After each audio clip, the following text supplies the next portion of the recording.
has really nothing to do with, ultimately, the process of self-realization. It is a manifestation, and it is there to tell our egos, shut up. That's the end of it.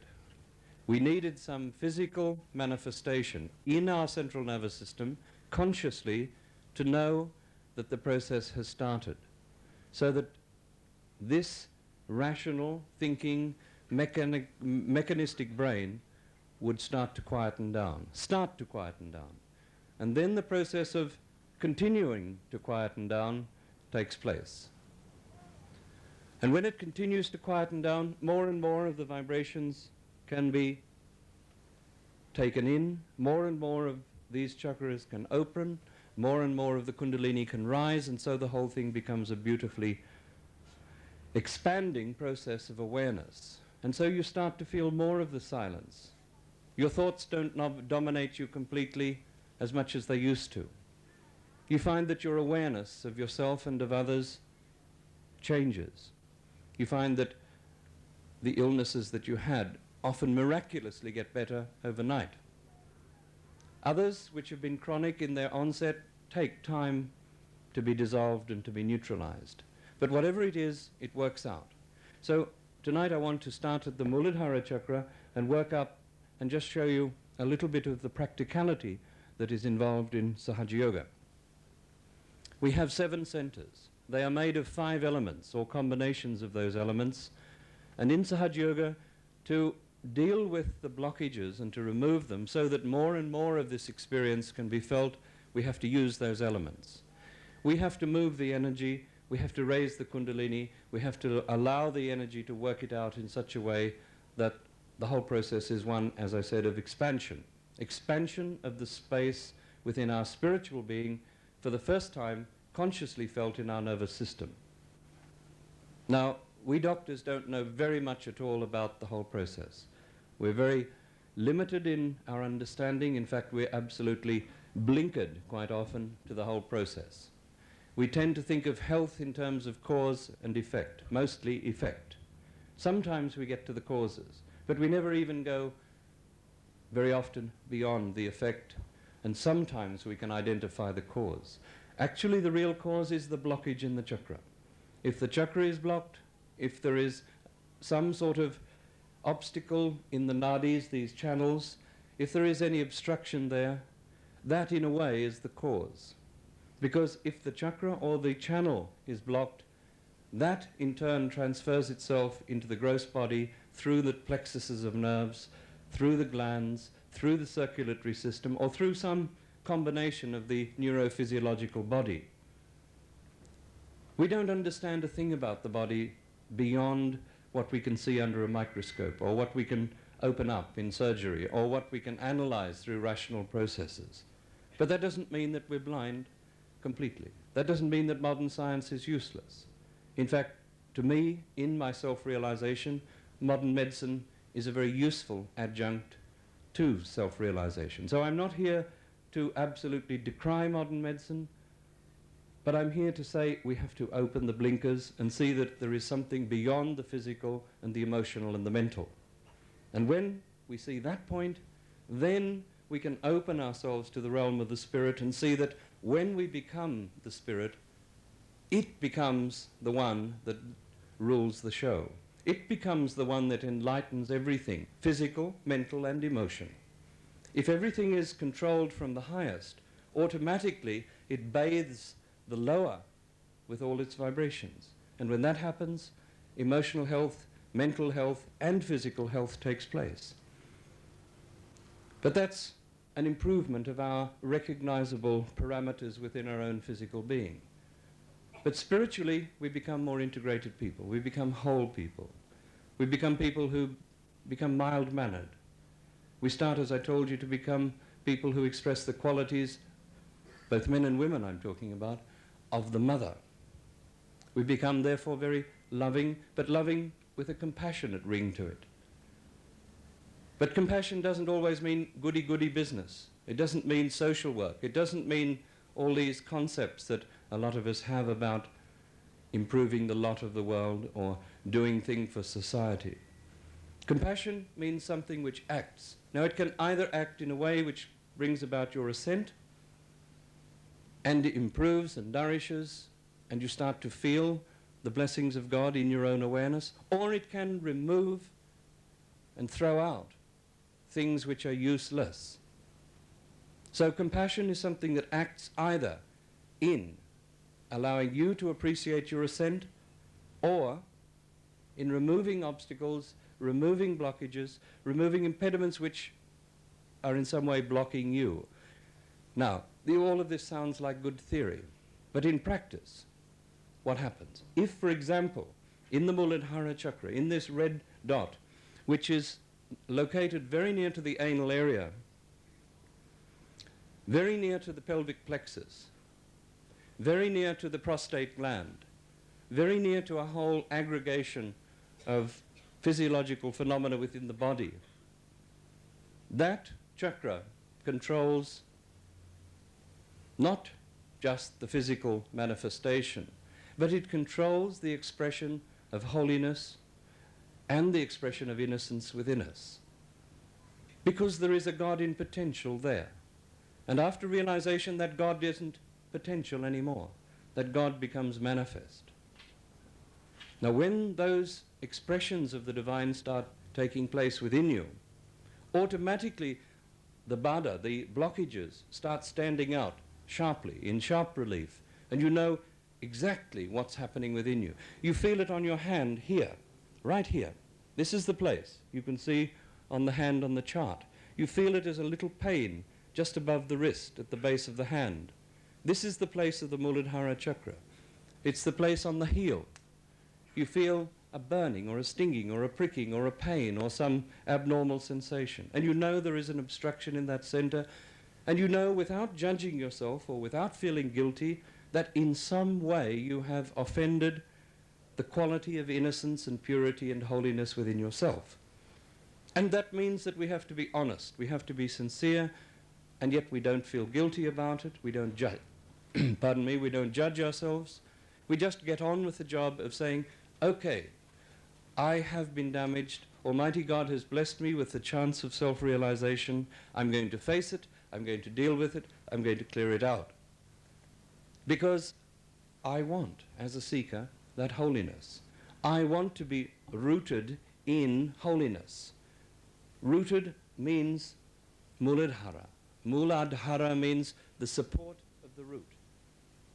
So if the foundations are not absolutely strong, the whole tree will topple. Mother often says that we in the West have been so badly damaged in this chakra because of our attitudes towards this chakra, because of our freedom-loving approach towards sex, because of the whole nature of the breakdown in righteousness and dharma, we have damaged this chakra most. So what have we done? Actually, we've done the worst thing of all, in a way. We've committed a sin against the mother.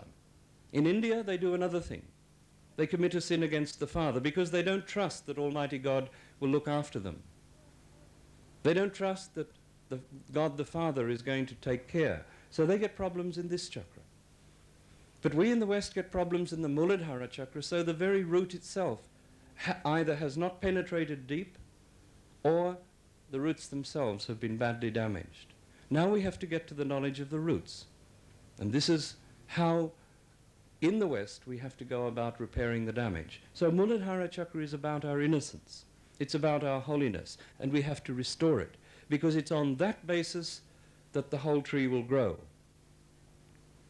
It's on that basis that the whole blossoming will take place. The Kundalini will not come up strongly anywhere above that chakra if the base is weak, if the base is not repaired, if the negativity is not neutralized. So we have to face ourselves. We have to see honestly that there is a problem, but without guilt.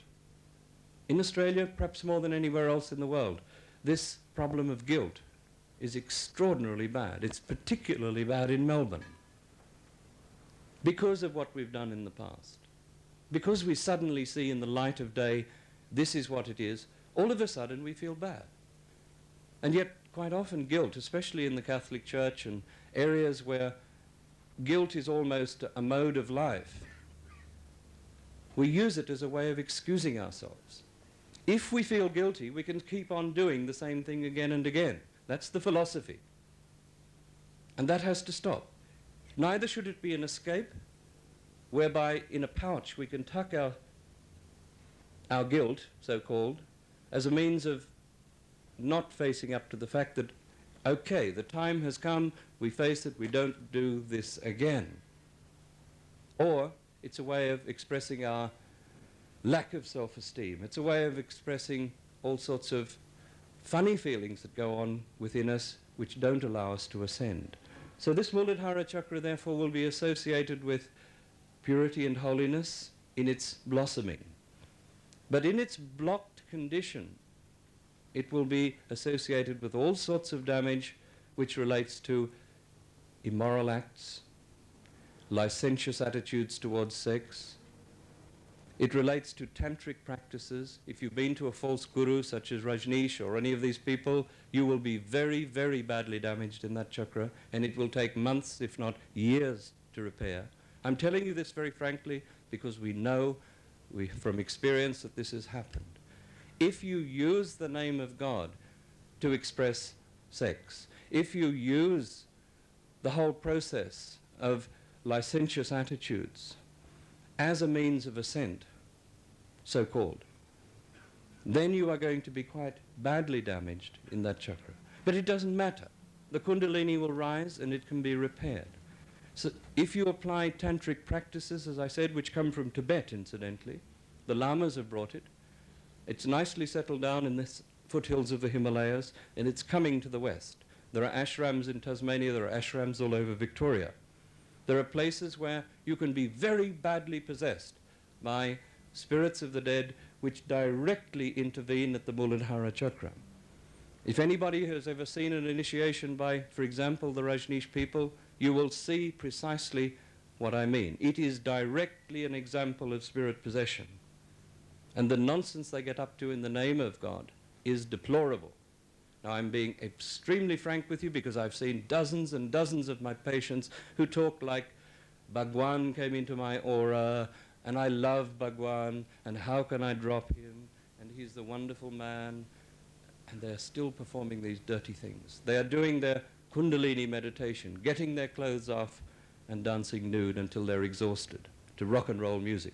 Can you imagine? It is absurd, it's obscene, and it's anti-God. Now we have to face these things. Mother apologizes for these horrible people that have come from India. But they've come to make money out of you. They've come to use us for their own pleasures. They've come to corrupt us because they are anti-God in their activity. And Mother is anti these fake gurus. And she says it openly. She's repaired thousands of people who've damaged this chakra, whether through false gurus or through our attitudes towards sex. And it's been a remarkable process. It's not only the example I gave you of one such false guru. There are dozens of other false pathways with psychosexual analysis and so on. Doctors can quite often be false gurus. Psychiatrists are the worst false gurus, quite often. They go into your mind and they start playing with this left side, regressing you, going back over your past, re-examining stuff. Ideal conditions for spirit possession. Hypnosis is another one which is very damaging. You dull the psyche to the point where you can put a suggestion in. What you're doing is you're putting a spirit of the dead which is stronger than the one you've already got. So, if you want to stop smoking, you can go to somebody. I used to do it, I know. You can go to somebody who will help you to stop smoking. And you will probably stop smoking. But what you're doing is you're putting an anti-smoking spirit of the dead into the psyche, which is more powerful than the one that wants to drag on a smoke all the time. It is a very seditious process, and be extremely careful of it. Be careful of psychiatrists. I'm talking about your friends now, because this is an area where you have to be very, very clear. Getting back to the Muladhara chakra, it's our innocence and it's our holiness, and it's controlled by the earth itself. You're sitting on the earth, and we use the earth as the means of sucking out this negativity. If there is any indication of pain here, if we've got any of the diseases relating to that area of our body, if we've got burning or heat in that area, if we have any indications of pain in the heel, even spurs on the heel, calcifications of the heel, they're all indications from the unconscious that we have a problem in this chakra. Every part of our body now becomes enlightened. This is a representation of this chakra. Here is equally represented by here. Here is represented by our right ankle. There are all sorts of correlations within our body. If we start feeling pains in our head, all of the chakras have got their place in the head. And so you start to know, I'm getting a pain on this part of my head. This relates to an expression of the Swadhisthana chakra. You've got to start to learn all of this. And you start to know when you're meditating, if there's any interruption to your meditation, you will find, that's what it is. You put your hand there, you take the vibrations in through the left hand, and you clear it out until the heat goes, or the expression of pain, or ringing, or burning, or tingling, or whatever it might be, disappears. And in a very dynamic way, you sort it out for yourself. It becomes absolutely clear what to do. But you have to learn a little bit of knowledge. A little bit. You have to learn, this is the Nabi, this is the Vishuddhi, this finger relates to that chakra. That's all. You have to know, left side relates to your past, the emotions. The right side relates to your future. It relates to your preconscious mind. That's all. Very simple stuff. You have to know which way to move your hands to give a balance. If you're a very, very right-sided person, which means that you're a person who lives principally in the future, futuristic person who's always thinking about and worrying about the future, then you have to raise the left side because you'll probably be emotionless, you'll be dried up, and you have to lower your right side to cool down an overheated condition in the body. You'll probably have a liver problem. You'll probably have a little bit of heat in your liver. That has to be cooled down. Therefore, you have to know what type of food to eat if you've got a liver problem. But you raise the left side, you lower the right. That means you awaken the left side and you cool down the right side. But if you're a very, very depressive person, not an egoistical person, but a person who's very much reflective and thinking about the past, always living in a state of left side, you raise the right side because you have to awaken the action part, and you lower the left side. It all sounds so simple that you're probably saying, no, this is too much. What is it putting on me? But it is simple. The quality of Almighty God's expression in mankind has to be simple. If there was some highly complicated mechanism that we had to understand, or we had to go on some course, I once read a book in my seeking called A Course in Miracles. I mean, it was a volume and volumes of books. It's useless. If you have to do a course in it, forget it. Almighty God is going to take us to the next step in evolution in a very, very simple way. Sahaja Yoga is simple. You just have to learn how to maneuver the energy, how to clear your chakras, how to go into thoughtless awareness, how to express the collective consciousness in such a way that you can give vibrations to yourself and awaken the vibrations in others. But not only that, but how you can let them become their own master so that you don't become a doctor and patient relationship. That's what I do. I don't treat seekers anymore as patients. I give them their realization and I say, okay, it's over to you. And they become Sahaja Yogis and they become doctors themselves and they give others their self-realization. But that's only for seekers. In 90% of people at this stage, people are not interested. They just want fix my neck, fix my back, fix my heart, fix my headaches. That's basically what they want. So still there's room for the doctors. The doctors are not going to go broke. But there are seekers. There is a category of people who are looking for an answer beyond. And they're the people to whom you can give realization.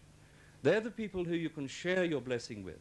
They're the people who will become the doctors of the future.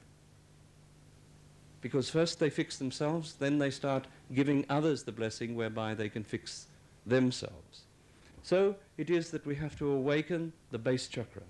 We have to open that center of purity which becomes the root and in which the tree is embedded. Because if it's embedded in strong, deep penetrating roots, which are rich in purity and holiness and innocence and wisdom, all of these things which are qualities there, then the whole tree will be strong.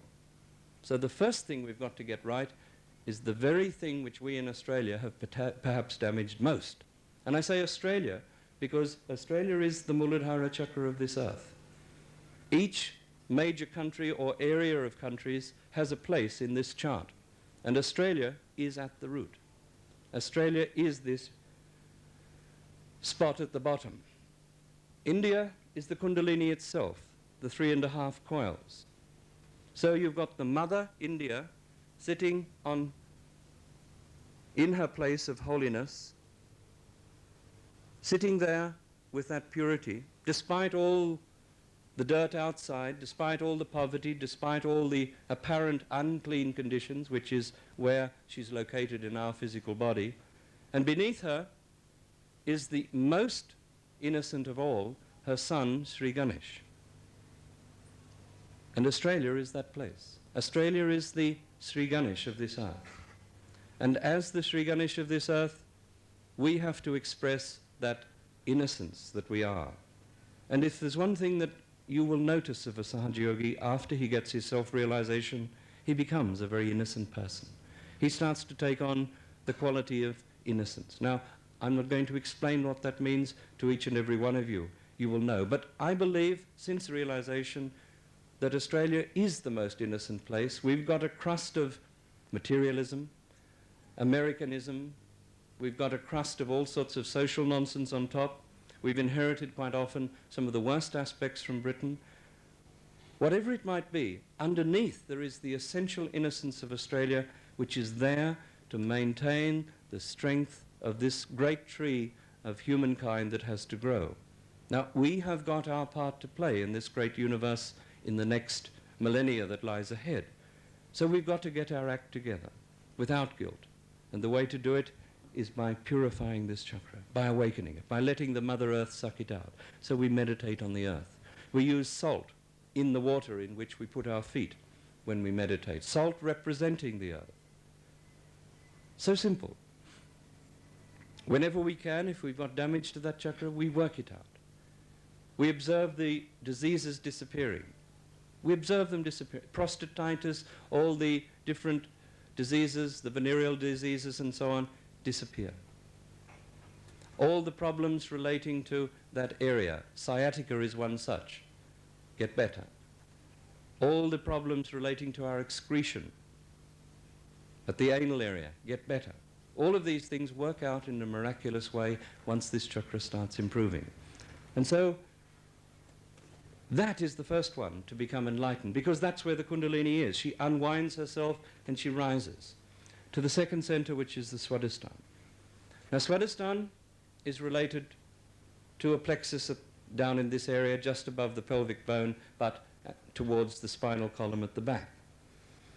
That plexus relates to the organs such as the uterus, the kidneys, the various other organs in the lower part of the stomach, and the other organs which are not part of the digestion system. So it is that if there is problems in these organs, we have to look to the Swadhisthana chakra for their correction. It's that center that gives us in the subtle body our creativity. It gives us the creative power. I talked about that last night. I'm not going to go into it. What I do want to say, though, is how we correct it. We use the two elements, which are light and water. It is made on the left of, I beg your pardon, fire and water, not light. There's a subtle difference. On the left-hand side, we use fire, and on the right-hand side, we use water. If it's both catching, this is the finger that represents that chakra, the thumb. If you've got pain, pricking, burning in this thumb, you know you've got a problem in one or the other or both of these chakras. If it's on the left, we correct it with fire. We use a candle usually, and we just do a little bandhan or a circle in that way, which clears it out. And you start to observe, my goodness, the pain is disappearing. The blockage is being removed. The whole thing is mellowing. And after the treatment of maybe 10 or 15 minutes, you find My goodness, that chakra is getting better. On the right-hand side, we use water. We put our feet in the bowl of salty water, water element being the things. Coming? So it is that we work it out with the elements. This Nabhi chakra, we use the water element only. We use the water element because the process which is most responsive to the water element is the digestive center and the whole area within us which relates to the water element that lies within us. And yet this is not some nebulous theory relating to astrology or something like this. It's downright practical stuff. If you've got a pain in the tummy, if you've got a gut ulcer, if you've got problems in this area, then you will in fact immediately start benefiting from problems, from being treated by the water element. I'll give you an example. I had in my practice in Sydney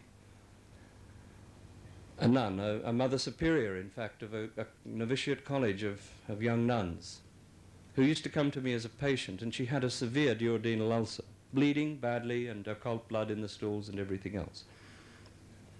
And she was being treated, and I was getting a little success with orthodox treatment, but because I felt her vibrations, that she's a seeker, I gave her self-realization. I explained to her, I was very careful not to say very much about Sri Mataji, because this was just going to be too much. But I very carefully said the energy of the Holy Spirit, or some such generalized term, and talked about it in that way.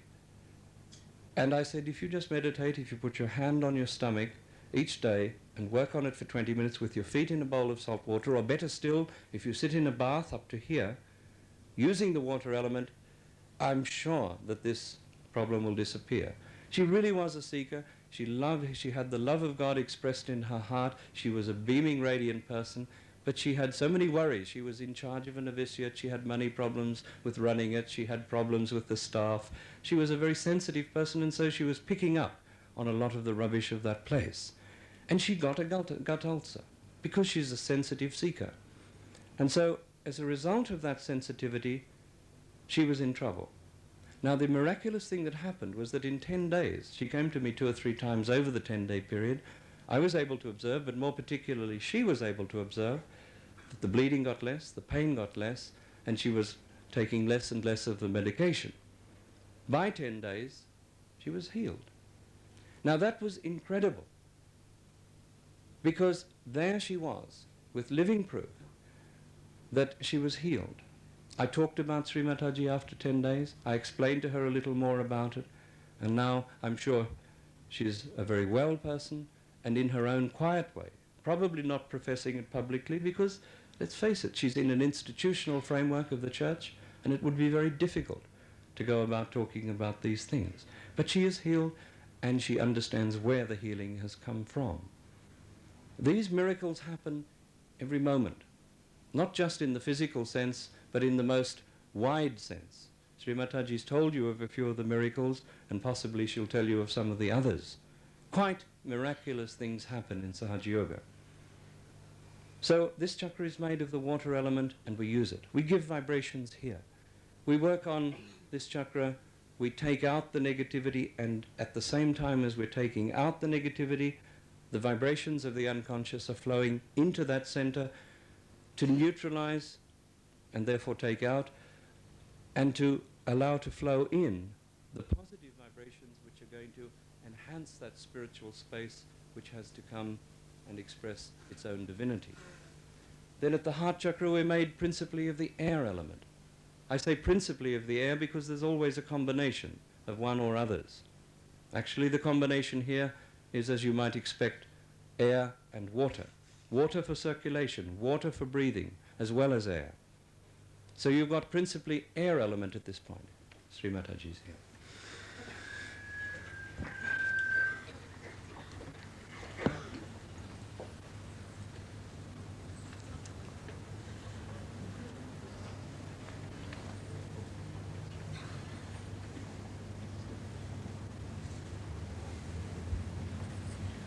Please be seated.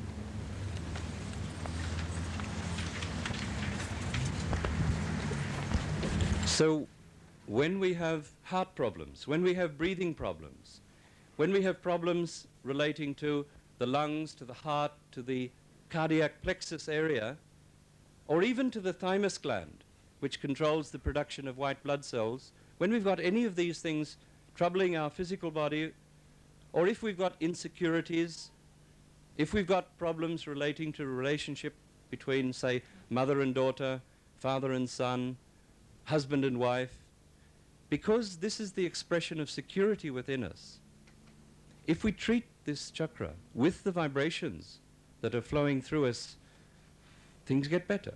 The insecurity disappears. That irrational insecurity that sometimes we feel, which we can't explain, is often a catch on the center heart chakra.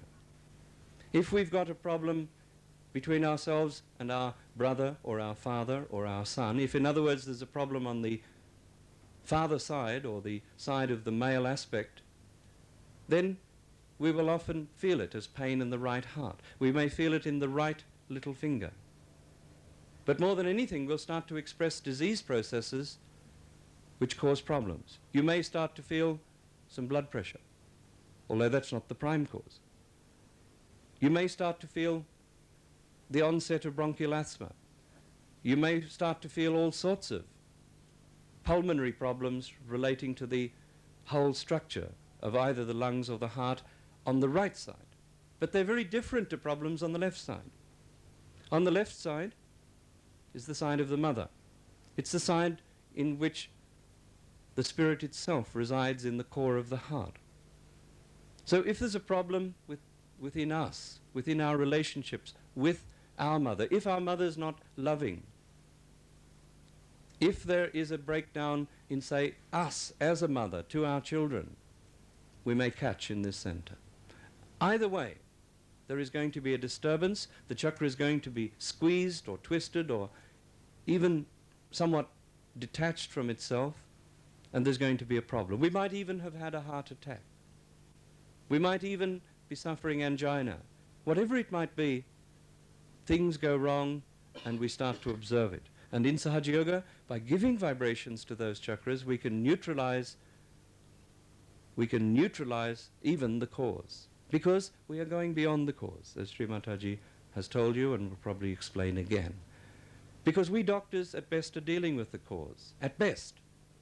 But we go beyond the cause, because the Kundalini itself, being the purest of energy, being the pure desire to be one with God, takes us beyond that.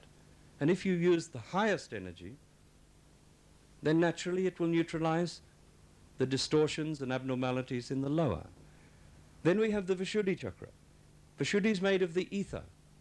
That material of the matrix of the universe, it's like the architecture, it's like the bones of a building upon which hang all the others, and through which passes, for example, radio waves, television pictures, newspaper photographs that are transmitted through the airwaves. It's that etheric material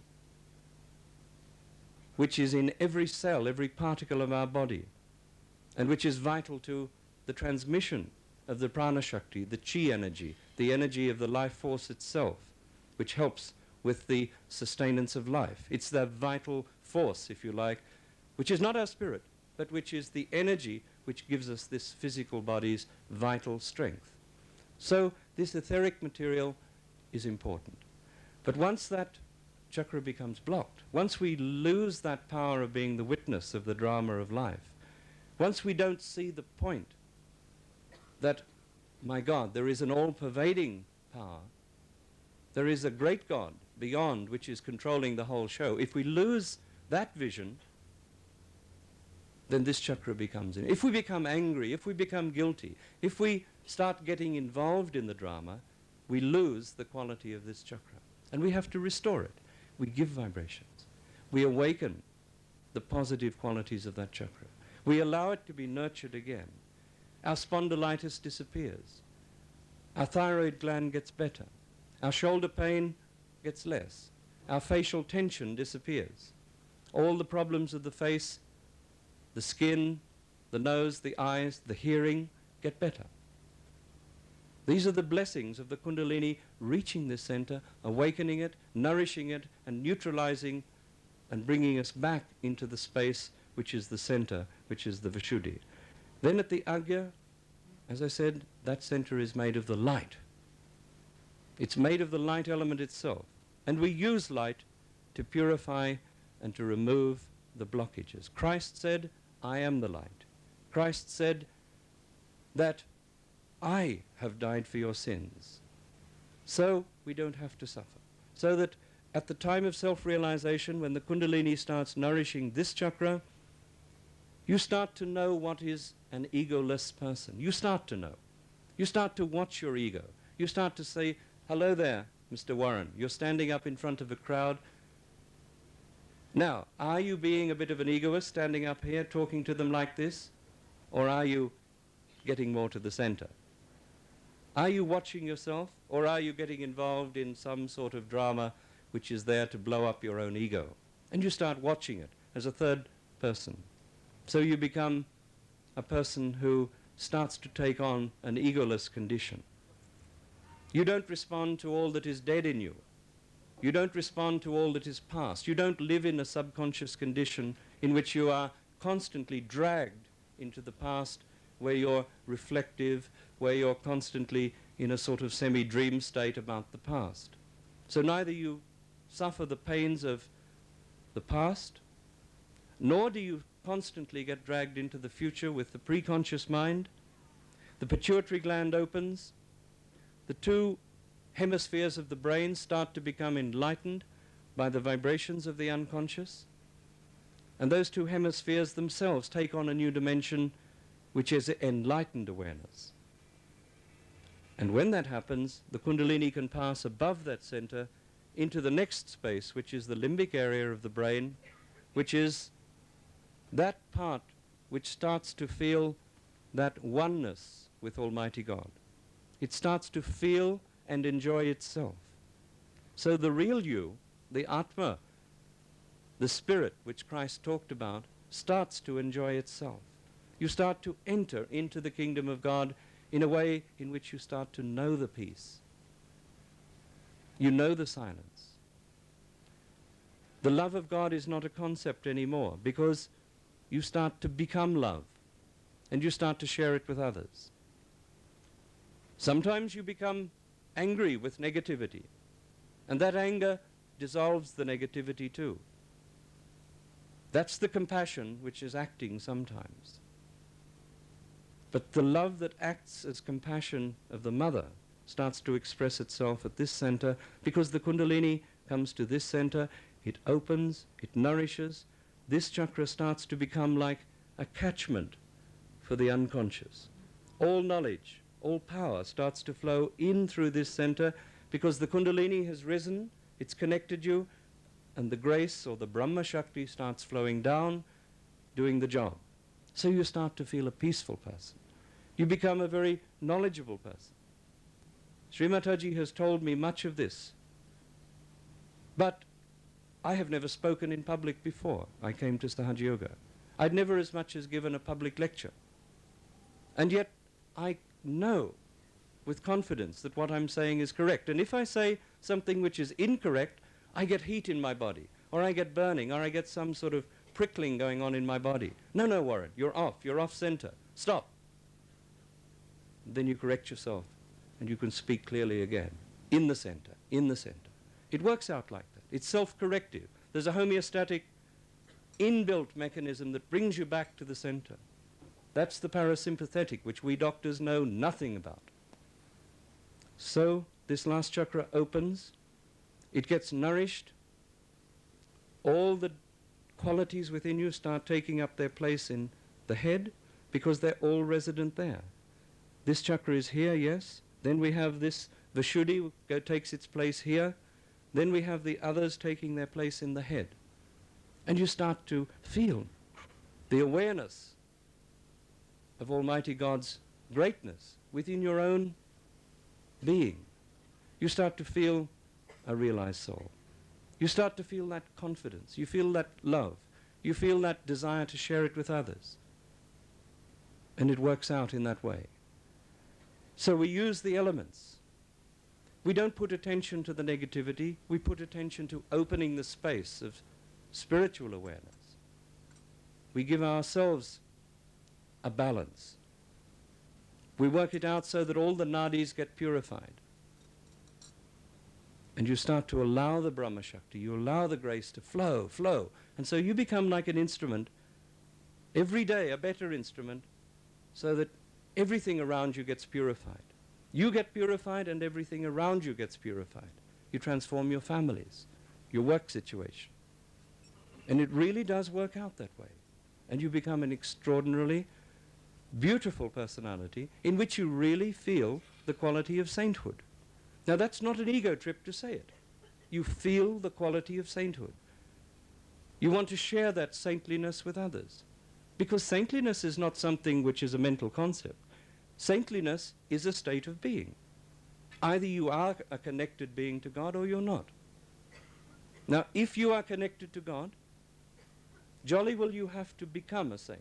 And you have to face that point without any false modesty. You have to give realization to others. You have to make them doctors. It's a tremendous work.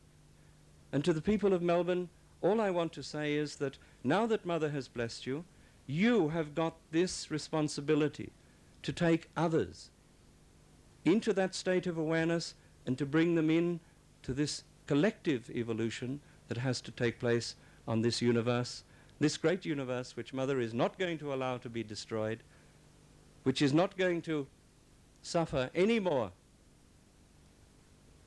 injury, which is going to bless each and every one of the seekers. And if they're not seekers now, you are going to make them the seekers. I'm really happy again to introduce Sri Mataji Nirmala Devi to all of you.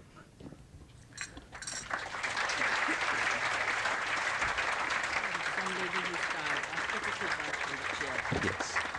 Who is that? Who's tired? Somebody who's tired. Somebody who's very tired going Can off come to sleep sit there. down. There's a comfortable seat for you. No? That's what I'm saying. Please come and sit There's a comfortably on the comfortable seat. seat for you here. Can you put it there? Come and sit. Be comfortable. Be comfortable in the seat. Right? Tired means you may be suffering pain. What is it? She's got pain. Pain in the body. Please, help her, help her. Sir Yogis, go and help her. Yes. You can only put up with pain for so long.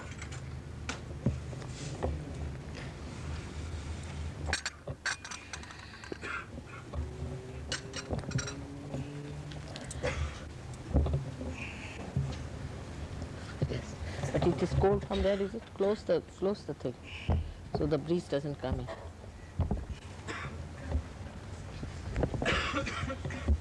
Are you comfortable now?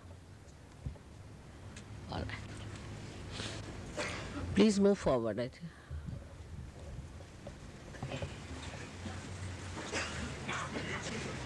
Just keep a circle around this electronic equipment.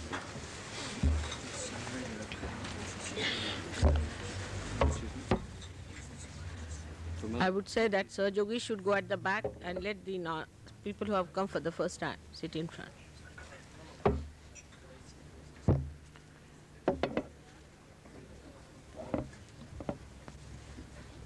Ah.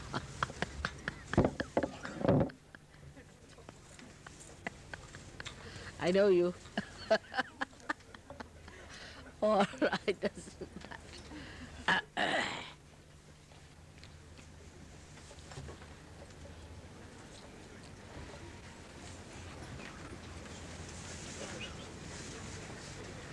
What's that? It's a gunshot.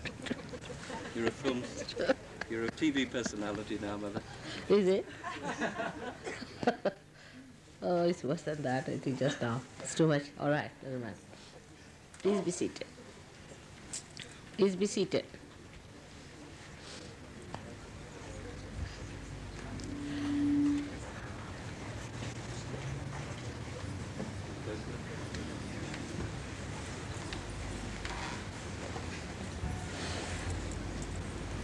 I'm very happy that so many people have been able to come down. It's really a joyous moment to see so many people from Melbourne are here to establish their realization.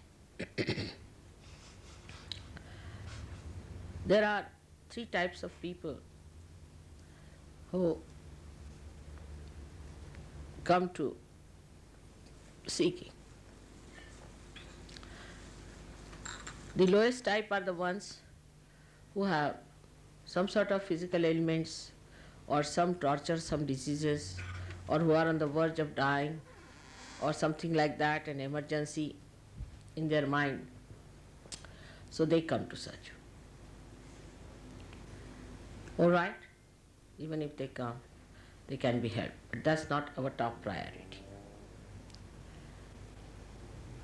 Then there are second type of Sahaja-yogis, or we can say the people who come to Sahaja Yoga are the people who are seeking other things in life, like jobs, money, this, that, all nonsensical things. But among them, there are some people who want to know the cause of the problem, why they are like that. The third type are the people who can be divided into two. One, the type that seeks balance, dharma, righteousness, because they find in the world people are so horrible, so mischievous, so dangerous, so restless.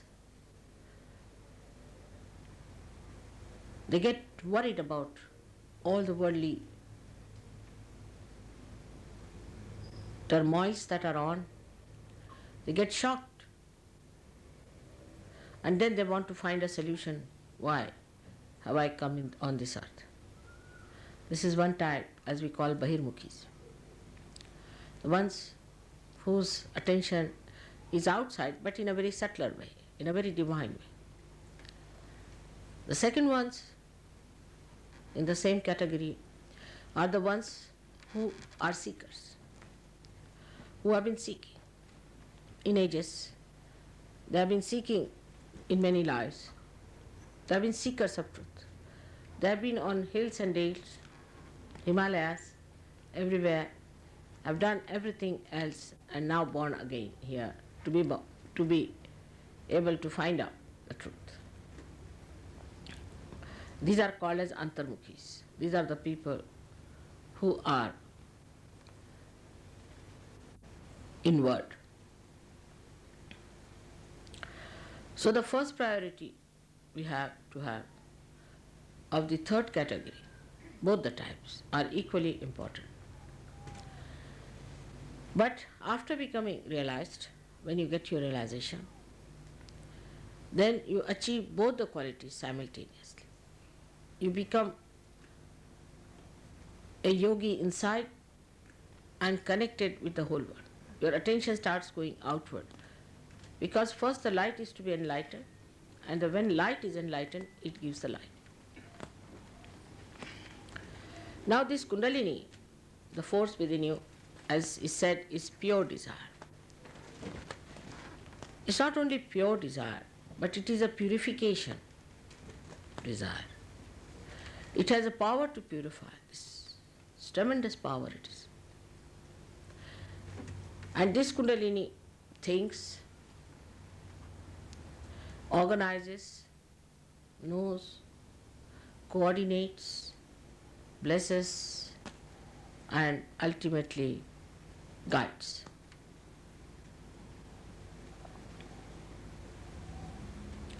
So to go beyond the cause, we must understand that this Kundalini is the pure form. That means it is detached. Anything that gets attached is not pure.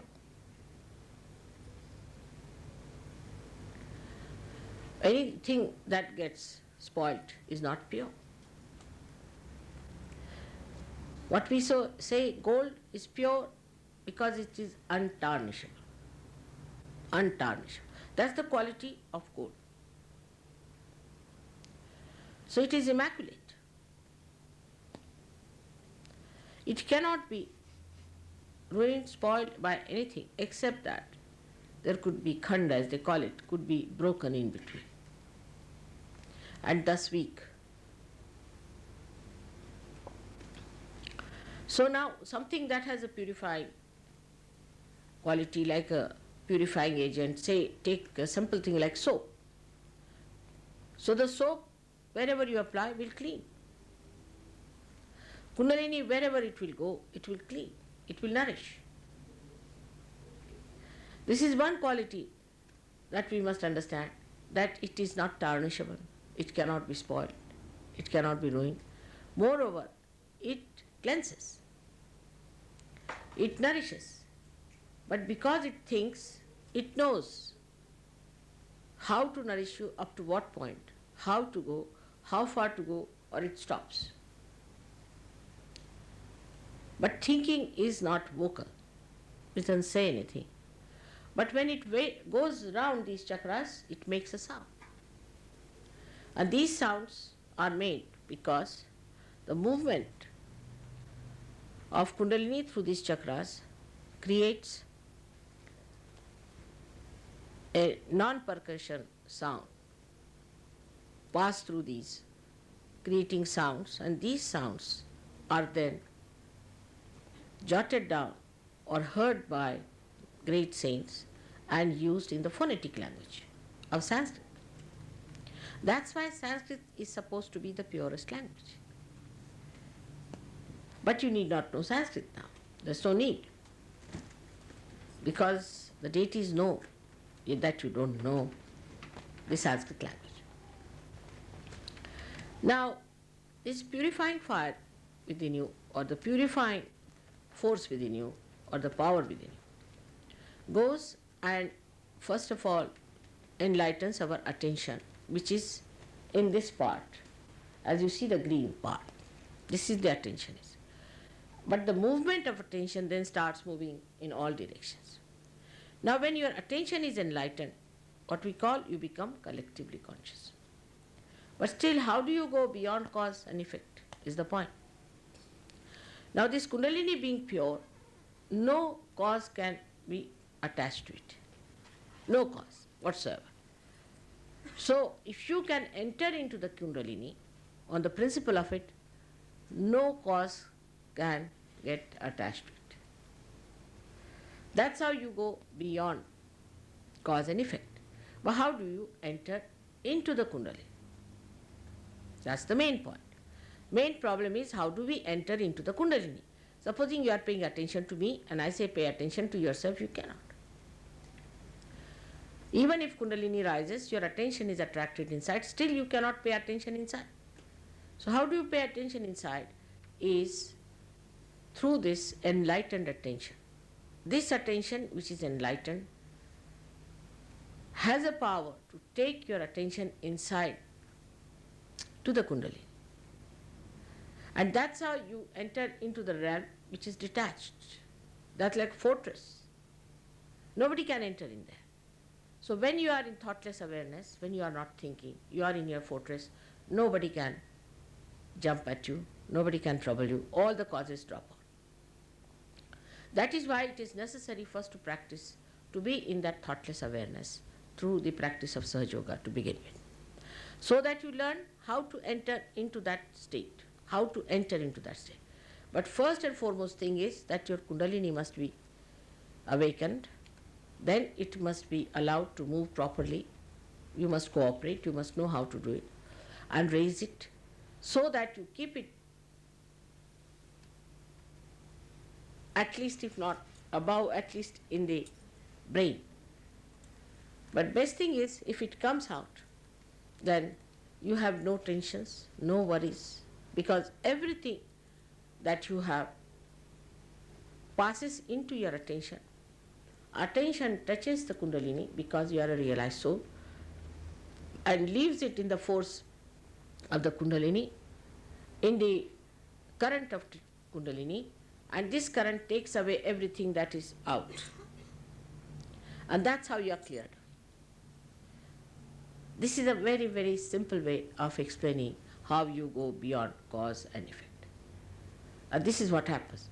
But for that, it is necessary that you must learn how to enter into your Kundalini, how to keep your attention enlightened. Now it's very easy. Your attention gets involved into anything through your thoughts. Because when your consciousness entered into you, being the prismatic plane, like a prism, your attention has gone out. Now to keep this attention detached, you have to make it a pure attention. To begin with, you must try to put attention inside, to be a witness, try to be a witness. But how? How will you know that you are a witness? You have to be in thoughtless awareness. When you are in thoughtless awareness, then what happens? That you are detached. You are seeing everything. There are many people who talk about thoughtless awareness. You'll be surprised. I have heard some gurus, they might have, I don't know, because I went to America a long time back and they must have recorded it or whatever it is. They talk of it. But there isn't anything way of doing it. Kundalini is the only way you can go into thoughtless awareness. Your attention can go. So, these people are also using words of Sahaja Yoga. I have seen that. It has no meaning because they cannot reach the Kundalini. But that makes no difference because now you have become your own guru and you find out for yourself. So throw away all these fake gurus away from you. The problems, the barriers, the worst of all in Sahaja Yoga comes from people who have been to other gurus. It's a headache, I tell you, for you and for us.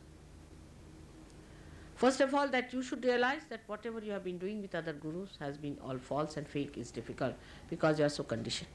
I must tell you very frankly. So the growth doesn't take place because you have to become the guru. You cannot depend on anybody as guru, but you have to become the guru. I can only guide you as a mother. I can only tell you what it is. I can only take your Kundalini there, but it is you who has to become. Like I would say, I can cook for you, but you have to eat and you have to enjoy the taste of it. I can't enjoy for you. So then you have to give up those things which you have been following, which are wrong. There may be some guru who might have been a good guru, but I don't think anybody has come on the western side. I haven't known of anyone who has come on the western side because I sent one fellow, he ran away in 3 days from New York. He wouldn't settle down there. He ran up to the Himalayas and he said, I don't want to come, mother, don't send me anywhere. He couldn't bear the pain. He didn't have the patience.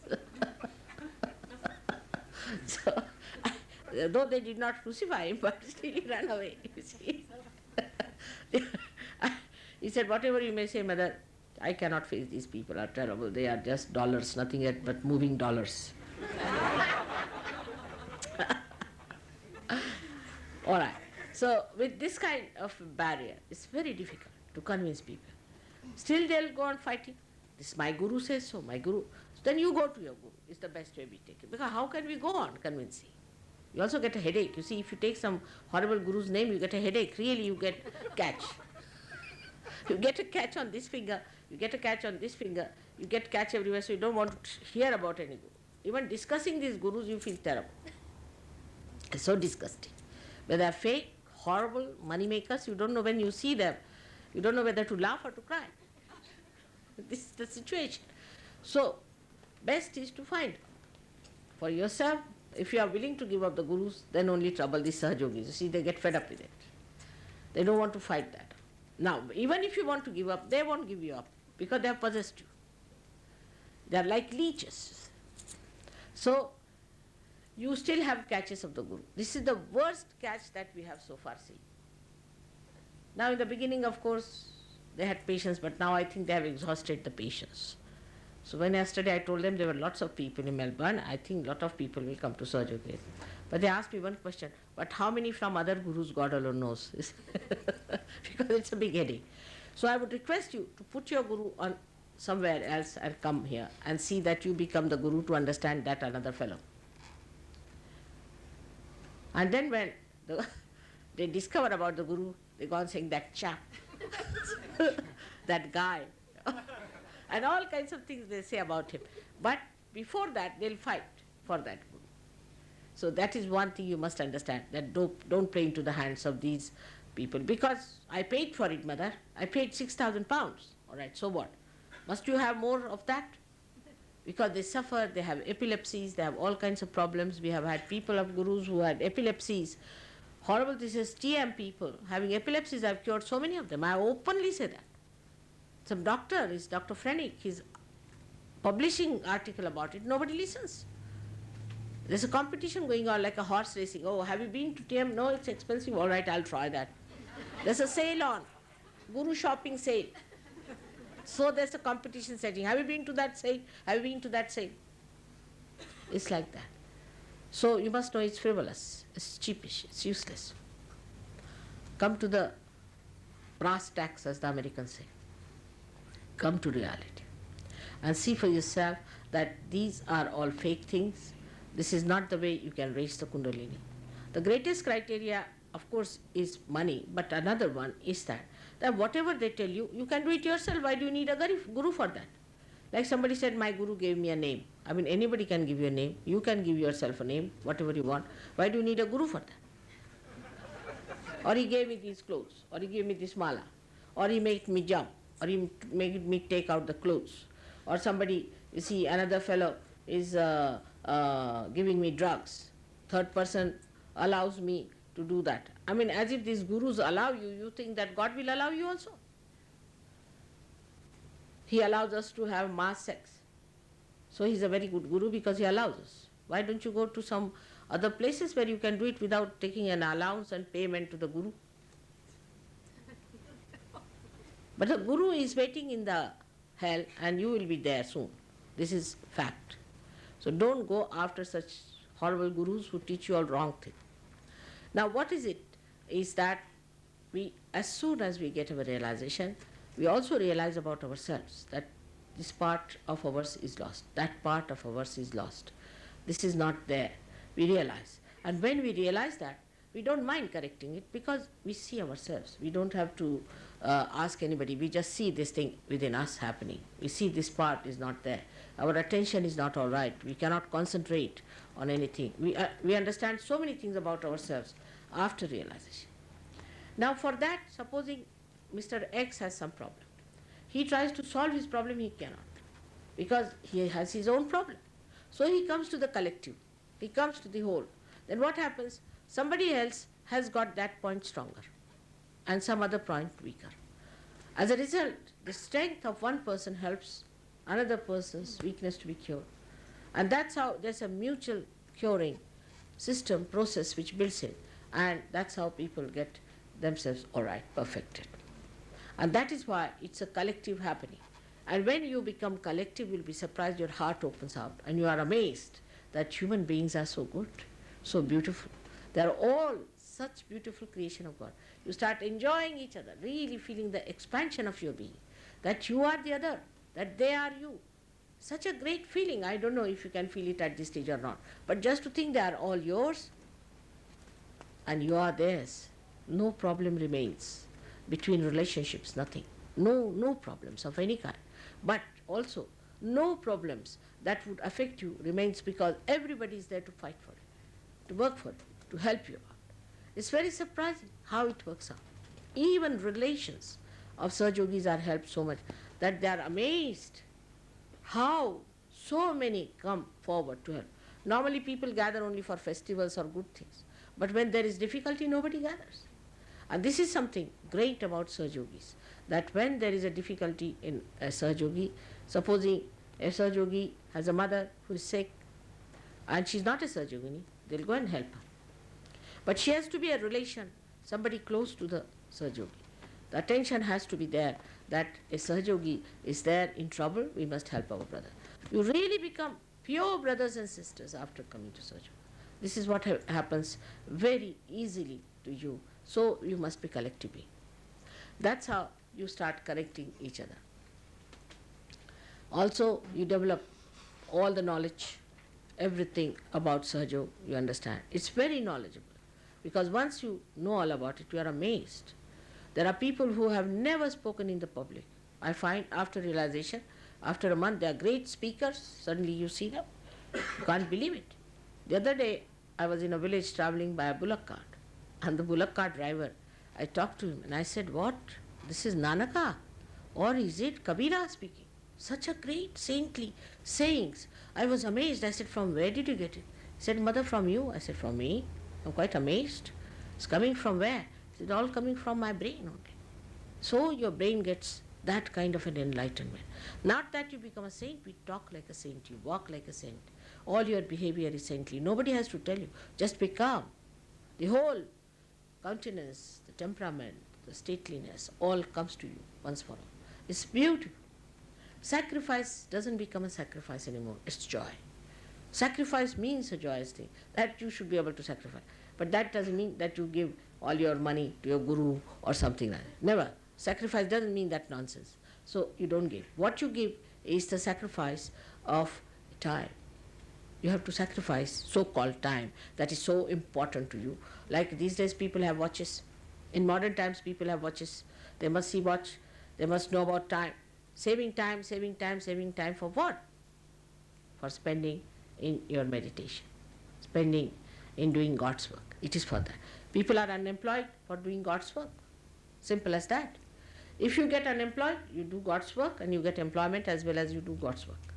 In London, England is, full of unemployment, but not a single Sir Yogi is unemployed, and he's also doing God's work. And God's work is nothing to be done much, but to be one with God is the point. If you are one with God, well, then the work is done by God. Now what is it doing? This is doing nothing. It's just in between, but it is doing a work. If it is not there, you may not hear me. So in a way it is doing the work, but it is not doing, it is a hollow thing.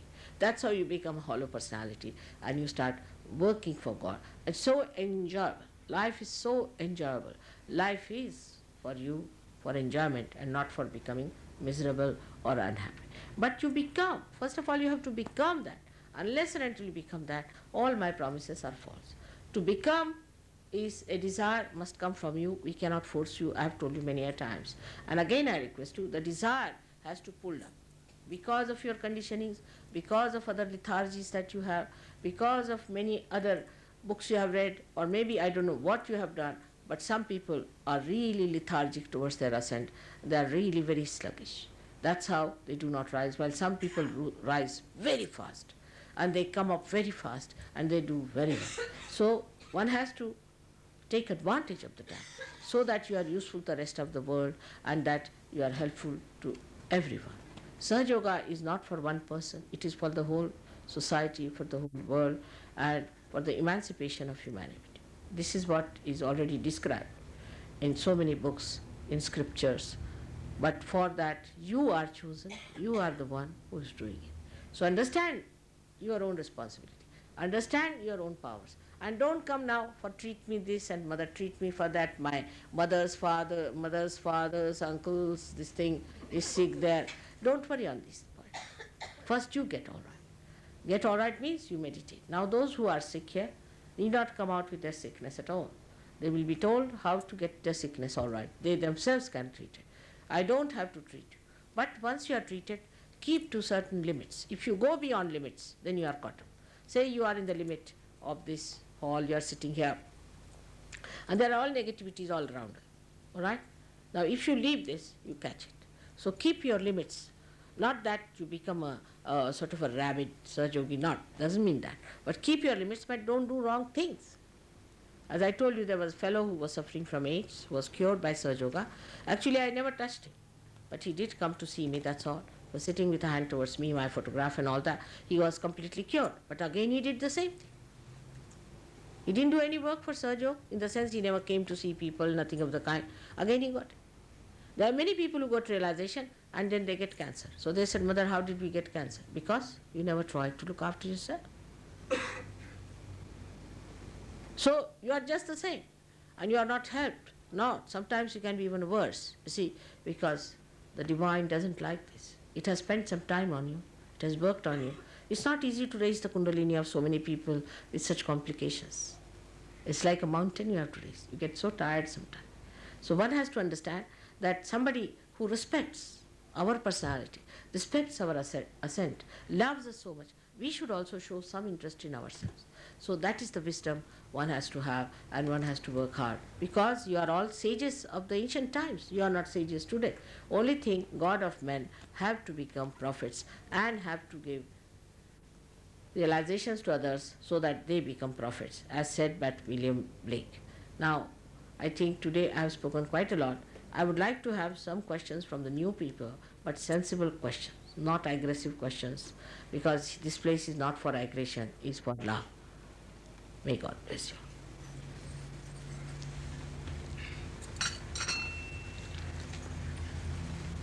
Any questions?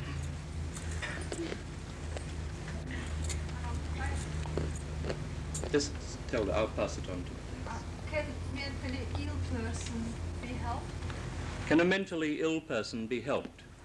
Again, you will start making list of all kinds of patients of the world. It's typical. When you come to Sahaja Yoga, think of yourself. Do you think, are you all right? You are not. You see, we are not to open a hospital. That's one thing. Of course, mentally can be retarded. But first you be all right. First you pay attention to yourself. That's the point I'm trying to say.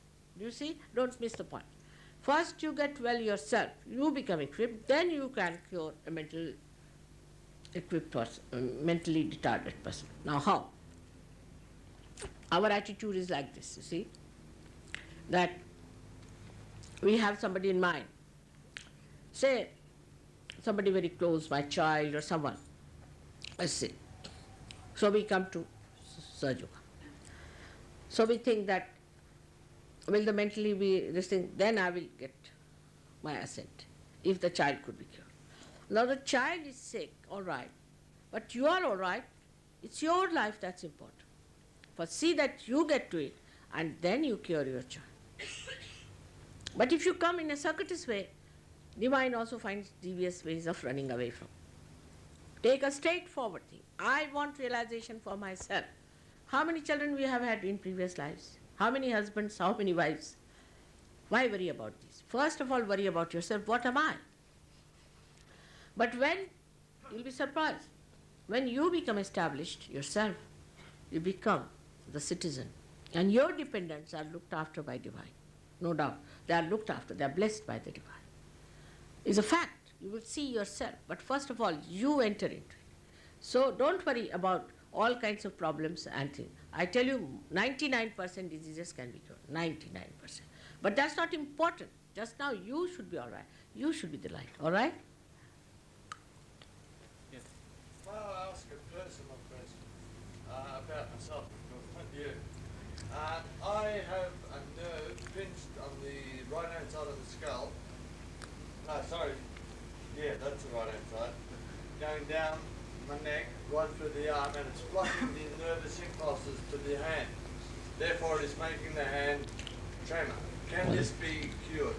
Yes, it can be. All right. Done? It can be. But you have to come here to know how to get yourself cured. As you go to a doctor, you come here, and whatever they say you do it, it can be cured. It has been cured, it will be cured. So you just don't have to worry. It can be done. But it does not mean that you come for that. Your Kundalini has to be raised, and then the Kundalini will do it. So you come here as you go to any doctor. Now the trouble is, when they go to a doctor, they pay so much money. I'm just telling a general, not for you, but in general. They'll have to wait outside. For 3 hours they'll wait there, pay the doctor. But here, if they have to wait even for 5 minutes, they start shouting. You see, you have no right that you should ask for the blessings. But it is the grace of God that it is going to bless you, all right? So come with a humble mind that you should be cured, and it can be easily cured. What else? Can anyone be realised without knowing about Kundalini? Can anyone be realized without knowing about Kundalini? About mentally, need not know much. It can be realized, of course you can be. But then you have to tell them what it is. This thing is better to do that way. But there will be very few who will accept such a situation because they want to know about everything. But they need not know all that. You can little bit say, tell them that there is a way of getting realization. And then it's like this, that when you come to me, you want to have the lights, I'll say, all right, go. There's a switch you put on. and you put on the switch, you get the lights without telling about it. But you would like to know how this light is done. And that helps you to create other lights. That's why it is important to know about Kundalini. I can do it without telling you anything about Kundalini. I can raise your Kundalini, but you would not know anything about it, and you would not know what it is. It has happened with many who were born realized. They did not know they were realized souls, and they got lost. Like I would say, greatest example, Leonardo da Vinci. Leonardo da Vinci was a realized soul, and he got lost because he didn't know he was a realized soul. He was a higher personality than others. He got lost. So many got lost like that. Excuse me, if your Kundalini was arisen and you were that, how could you be lost? I mean, you have it, so how could you be lost? How can you be lost if the Kundalini has been awakened? No, it is. Because, you see, it is, you are not yet fully developed, matured person. When you are in an immature state, it does happen. Kundalini, when it rises, you'll be surprised. In some people, it is just a wee bit, just like a hair, just comes up a little, because it's so difficult, you see. The passage is so blocked. So a little bit comes up. This is what it is.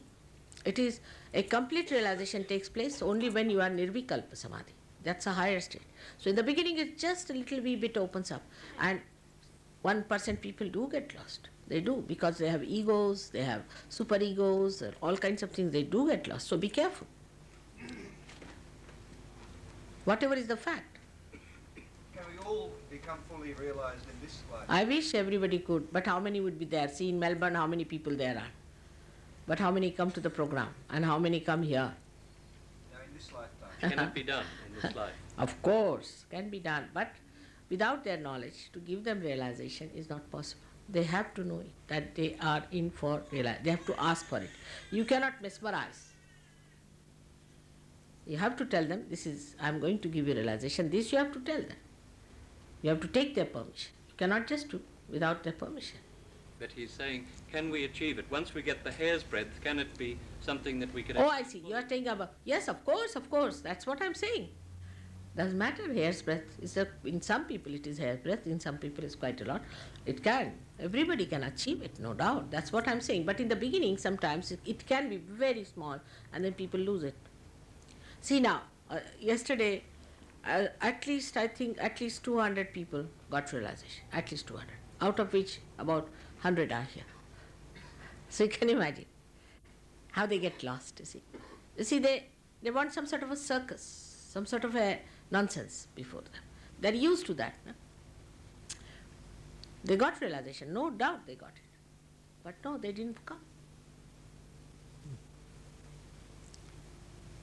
Now, what is it? I was at the other night and I got realisation that when I was born and my mother, I was born a clairvoyant. What? He was born a clairvoyant. He said he felt his realization the other night.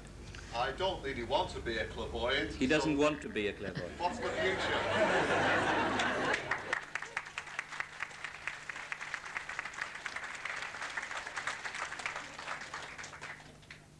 You see, clairvoyant is also two types of things.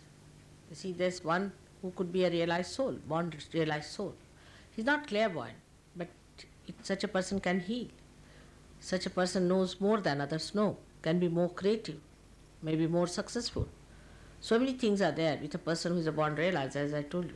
Many were like that. But, or could be the other way, that those who are born and trying to be something artificially, then these spirits come in and they make them clairvoyant. So forget it, whatever has happened. There's no need to have any clairvoyance anymore. You become the owner of that power, which you know how to maneuver, what it is, how it comes, how it works, everything. So you become a knowledgeable person, an expert. Actually, I was the same. I had the same ability. As soon as Mother worked on this chakra, I lost that thing. It happened within days, if not That's a hours. very... Oh, it's true. If a person gets a realization, does it affect his karma and reincarnation? Oh. Now, when the Kundalini rises above the Agya Chakra, as I told you, it sucks your ego and superego. So by this, it sucks in your karmas. It sucks in your kusanskaras. It sucks in your so-called sins. So there is no one. See, for an animal, there is nothing like karma. Say, a lion has to eat a cow. It eats. It has to eat. It doesn't feel it has committed some sin. Have you seen any dog feeling that he's committed some sins? Or sulking? Maybe a dog, because he lives with human beings, so might.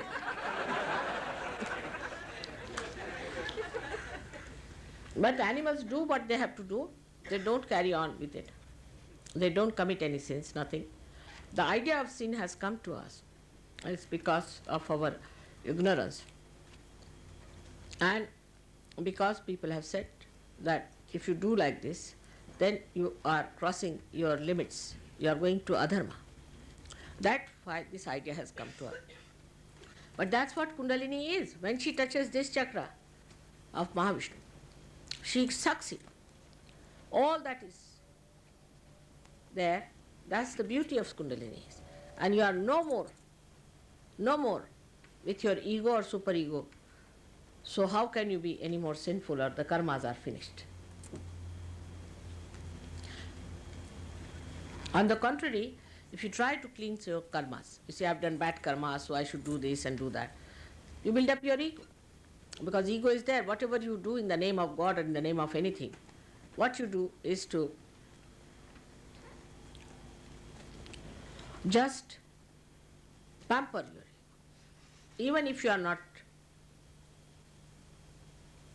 aware of it, it is there. Those people who do missionary work, you must go and see them how they live. They are extremely hot-tempered ladies, hot-tempered men. I know of somebody who has got a peace prize, but if you see the person in heat, terrible heat, all the wrinkles you can count one by one on the face. Because you think, you see, you are conscious that this is done by me.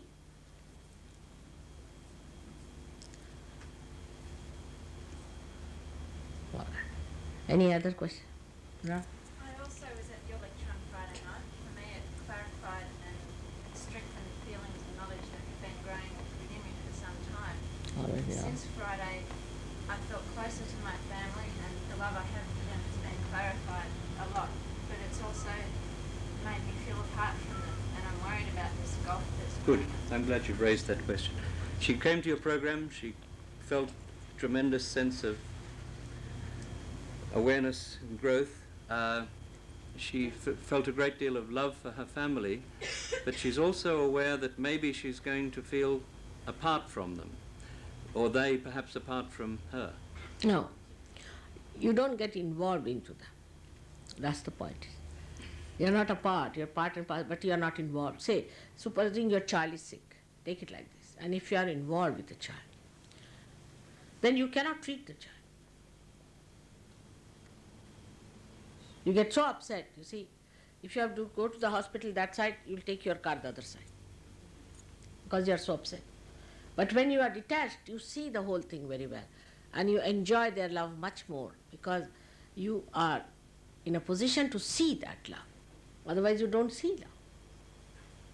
When you are involved, you don't see anything. Maybe we feel as though we may drift away from her. No, not at all. Not at all. Not at all. On the contrary, so many families have come down. So many. You see, we had some people in England, they were mostly hippies, and had left their parents, this, that. They all went back to their parents. They brought their parents to Sahaja Yoga also. Yes?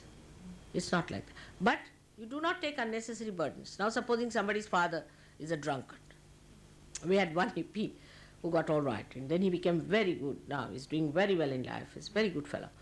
So he went home, and his father used to drink. And he was worried this fellow is going to die about alcoholism. So he didn't know what to do. So he told him, don't drink. Better take to Sahaja Yoga. If your Kundalini is raised, you will not drink. But I like it, he said. All right. So next he went. He broke all his glasses and bottles. So when he came home, he got very angry. He just kept quiet. He just laughed. He said, you go and get some bottle from outside. Then He was already so drunk he couldn't go out anywhere. See.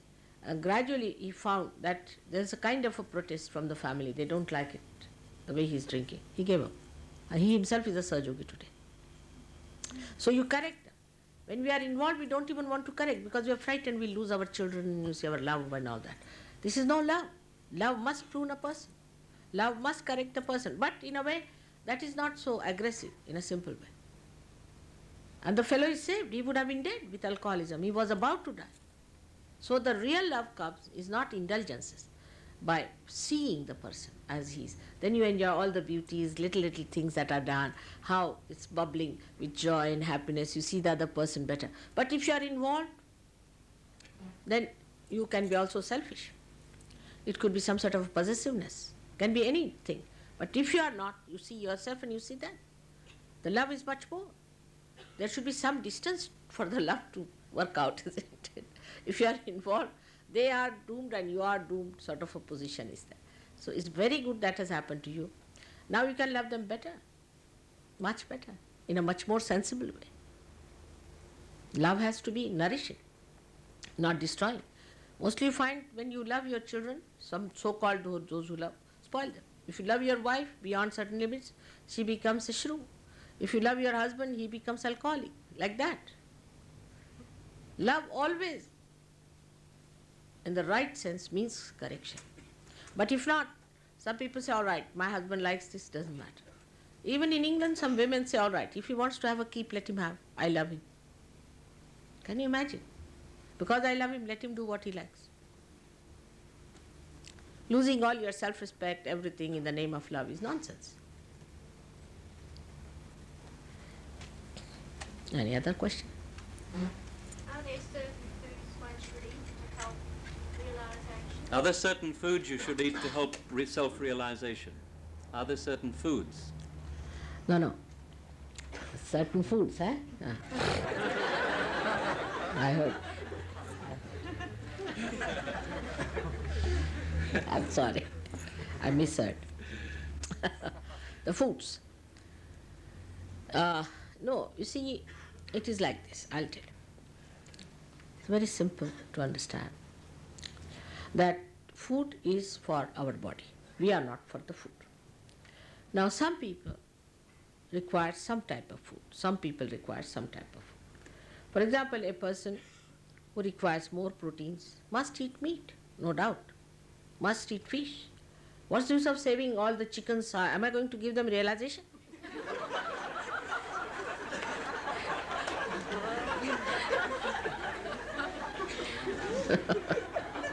But do you know that in evolution, when you eat the chicken has a higher possibility.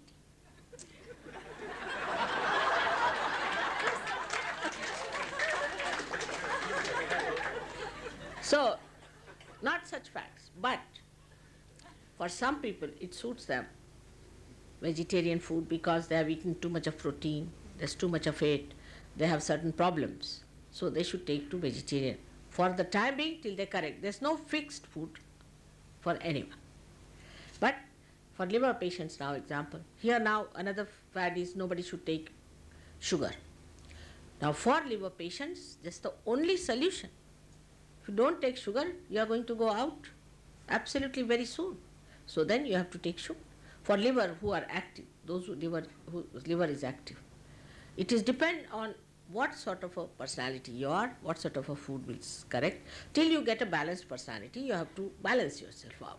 But there's no hard and fast rule about it. You can eat everything. But you don't eat the meat of a bigger animal, because the muscles of a bigger animal are bigger than our muscular system. Our, we can say, the microscopically, if you see your muscle system, your muscles are much smaller than that of, say, for a horse. But people like to eat horse, elephants, all those things. There is no need to eat all that, because then you will have, there will be no evolution for you, neither for that. So it's to not to eat, because that makes your muscles odd, funny. So that's why you have to eat something that is smaller than you. It's all right, no difference. But that doesn't also mean that I'm saying you must eat. May have to eat, may not have to eat. We have a community in India which is called Jains. Some of them have gone to such absurd limit that in vegetarianism, if I tell you, you will be shocked, that in a village, they collect all the bugs of the village and get a Brahmin, because Brahmin is never a Jain, he's a Hindu. So they put him in a hut, put all the bugs there. The bugs have to suck in the blood of that Brahmin. And they are rich people, Jains are. So when the bugs are all dropped out of the body, then they give money to the Brahmin. So they have saved so many bugs. That's what it is. So this is absurd. We don't go to any absurdities in Sahaja Yoga. We have to be extremely normal, simple, pleasant, loving people. Now, yes. You mentioned before people going to hell. I'm sorry to ask this question, it's negative. I don't understand the concept of hell. How can somebody be... Hell. You mentioned in your lecture about people going to hell. He doesn't understand this concept. How can people go to hell? He just doesn't understand. Oh, it is something in the house, you have something for like a bathroom, isn't it? In the same way, people have to go to hell. You must read books to understand. All the great scriptures have described it. Mahavira has described it at length, what hell is. People have to go to hell. They have to. They are so troublesome. Do you think Hitler has to enter into the kingdom of God? Should he? There's no sympathy for such people. God is wrathful. He sends such people to hell, no doubt. There is a hell. If you think there is no hell, then you are living in a paradise which doesn't exist. Believe me. There is a hell. If you do wrong things, if you try to torture others, if you try to extract all that what God has given to this world, then you are to be punished. And God punishes. Or anybody who says there is no hell, know that that person himself is from hell. Believe me, it is not so. I must warn you. There are many people who say nobody is bad, everybody is good, everybody could be good. It's not true. It's not true. There are so many devils already existing. What do you think of so many of these fake gurus? What are they? They are all devils. They are all punished in their own ways. And devils are devils, no doubt about it. Do you believe in eternal hell? Well, these are concepts. I mean, do you believe in eternal hell? I wish there was one.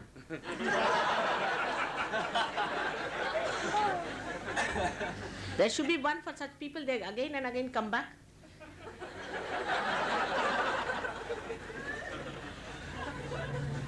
One gets fed up with them.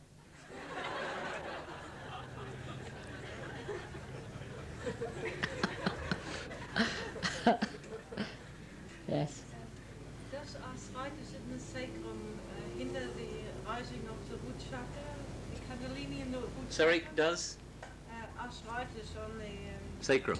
root, yes, on the Does arthritis in the sacrum hinder the rising of the Kundalini? Should not. Arthritis is absolutely curable. Anybody who has arthritis, we can cure. The other day I saw one Sahaja Yogi with arthritis. Why don't you cure him? It's very simple. You know how to cure arthritis. It's very simple. It's very, very simple. Actually, a person who has arthritis is a good person. Normally, is a good person, has vibrations, but is triggered by some sort of a possession or something, or chill or some neglect of the body.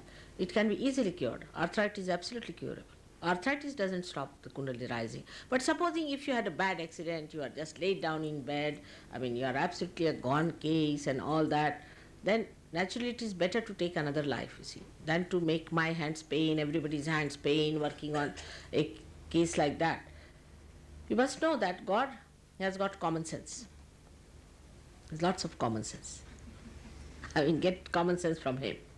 Like the light which is not going to give any light, any lamp that is not going to be of any use, we just don't put it in the junk. So it's better for such a person to take birth again. But arthritis is not a disease. It's not a disease at all. It can be cured. Have you got arthritis? It can be cured, absolutely curable. You take out your shoes, put your hands towards me, just now. Take out your shoes. Put something for her, some sort of a warm thing. Can you put this? Can you put this under her feet? The one on which you are sitting. It is curable. It's all right. Need not take out that. Let it be. Let her not take out socks. Put your left hand towards me and right hand down. And don't write anything anymore now. Just the arthritis here? Where do you have arthritis? Where is the arthritis? In the sacrum. In the cervical, All right. Now put your left hand towards me. lumbar, section. All right. Now you just sit down. Right hand like this towards the mother earth. No, left. Just tell her how to do it. Left hand towards mother and right hand Yes. mother earth. And one surgery you should put your hand on her sacrum and put the other on the mother earth. Finished. You can take it out. Anybody. Huh. That's better.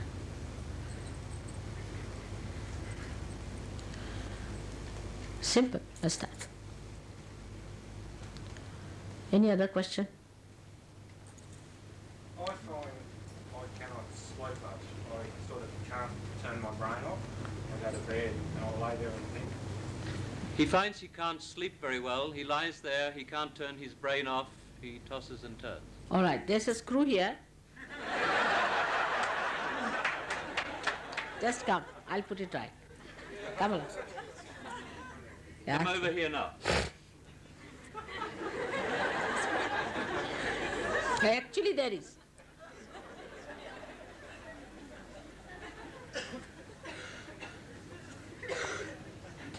Just sit down in front of him. What do? You are physical work? Yeah, I'm a shift worker. Huh? Shift work. I used to be a weightlifter. He used to be a weightlifter, now he's a shift worker. Weightlifting. So very right-sided person. All right, come forward.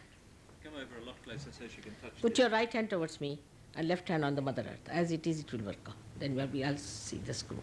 All right? Now what else? मैं बहुत साल से माँ की से प्रार्थना करता रहता हूँ पर एकाग्रता से नहीं होती। अच्छा, अब पूछो तुम माँ को कौन सी दुर्गा को मानते हो? गायत्री माँ की पूजा कर। अच्छा, तो गायत्री सिर्फ एक साइड है ना, सारी माँ को मानना चाहिए।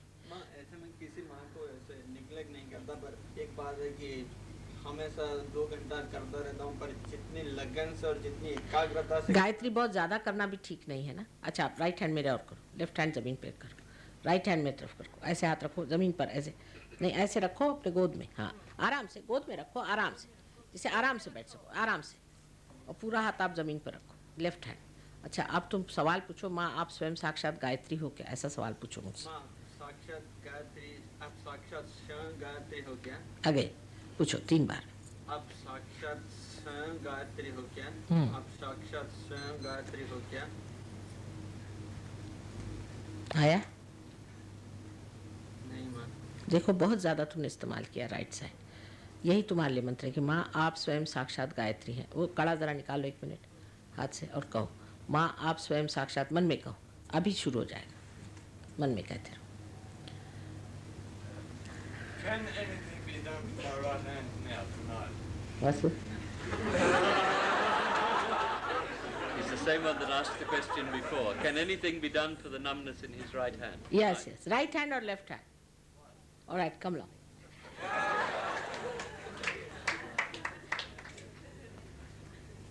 Where do you want me to sit? Yes, sit down anywhere. Anywhere you can sit down. Now, where have you been to? Which guru? Not a guru. Someone like that. I've been to doctors, but I got told this of the president of the Victorian Spiritualist Union. That's how you got it. All right. So put left hand towards me, right hand on the Mother Earth. Left hand towards me, right hand. Can you put a light for him? Just arrange. You can go at the back and they'll arrange it for you. All right. How to sit down? Give him something like that to sit down. Same style. All right. Anybody else? Better now. All right. Better. See. No more weight lifting. हाँ, आ रहा है ऐसा हाथ आया का मतलब मैं नहीं समझा। हाथ में ठंडक सी आएगी, आ रही है, बस ठीक, काम बन रहा है।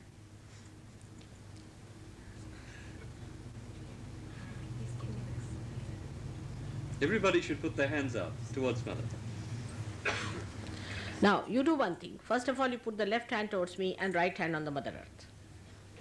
Like this, flat on the earth with your right hand, left hand towards Mother. Those who are sitting at a higher level can do this way, is to put left hand towards me and like that towards the Mother Earth. If you're on a chair, just put your right hand towards the earth. Are you getting a cool breeze in the hand? Not yet.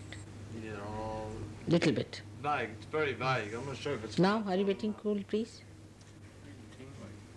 That's it. Let it work out. On this finger? Yeah, there's a little bit number in the thumb. All right. माता जी मेरे हाथ बहुत भारी लगते हैं Hot. Hot आ रहा? बहुत भारी है लेफ्ट हैंड? किसी गुरु के पास गए थे क्या? क्या करते हैं घर में? आप जब जूते मेरी तरफ करके बैठे हैं, आप हिंदुस्तानी समझ लीजिए, तो और क्या होएगा? हाँ, ऐसे नहीं बैठ सकते माँ की तरफ. हाँ, सीधे से बैठिए. Can't sit like that, you see? हाँ. अब नहीं लग रहा भारी? देखा? गया भारीपन? माँ की तरफ पैर नहीं करके बैठ सकते. You can't sit with the feet towards me. You see, it really showed to the Indian girls because Indians know this, but you don't know, so it didn't show, but you're not supposed to do that. But I don't tell anybody. If I tell anybody, they'll think, oh, this lady thinks no end of herself. Typical. But it's a fact. ठीक है ना? गया? भारीपन? देखो.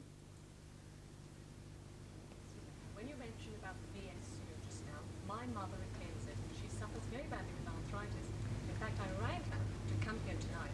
She said she had found high blood pressure. All right. She was feeling very bad. All right, you get her here, you get her cured. Arthritis is curable, but first you should be all right yourself. You see, because you take over. You see, you become a doctor, you treat your mother. You can be 24 hours available to her, is it? It's better that you do it than anybody else does that. But if they go to this organization, Mataji, is it all right? I mean, is it Which organization? the spiritualist union? Oh, is it all right if they continue to go to the Spiritualist Union? Of course not. That's how she got it. Your mother used to go there. Ah, that's it. That's it. That's it. I mean, if you go to spirits, who are dead spirits, who enter into us through the collective subconscious, I mean, one can end up with cancer, minimum. Horrible. It's like sitting in a boat, trying to save yourself and putting your foot in the mouth of a crocodile.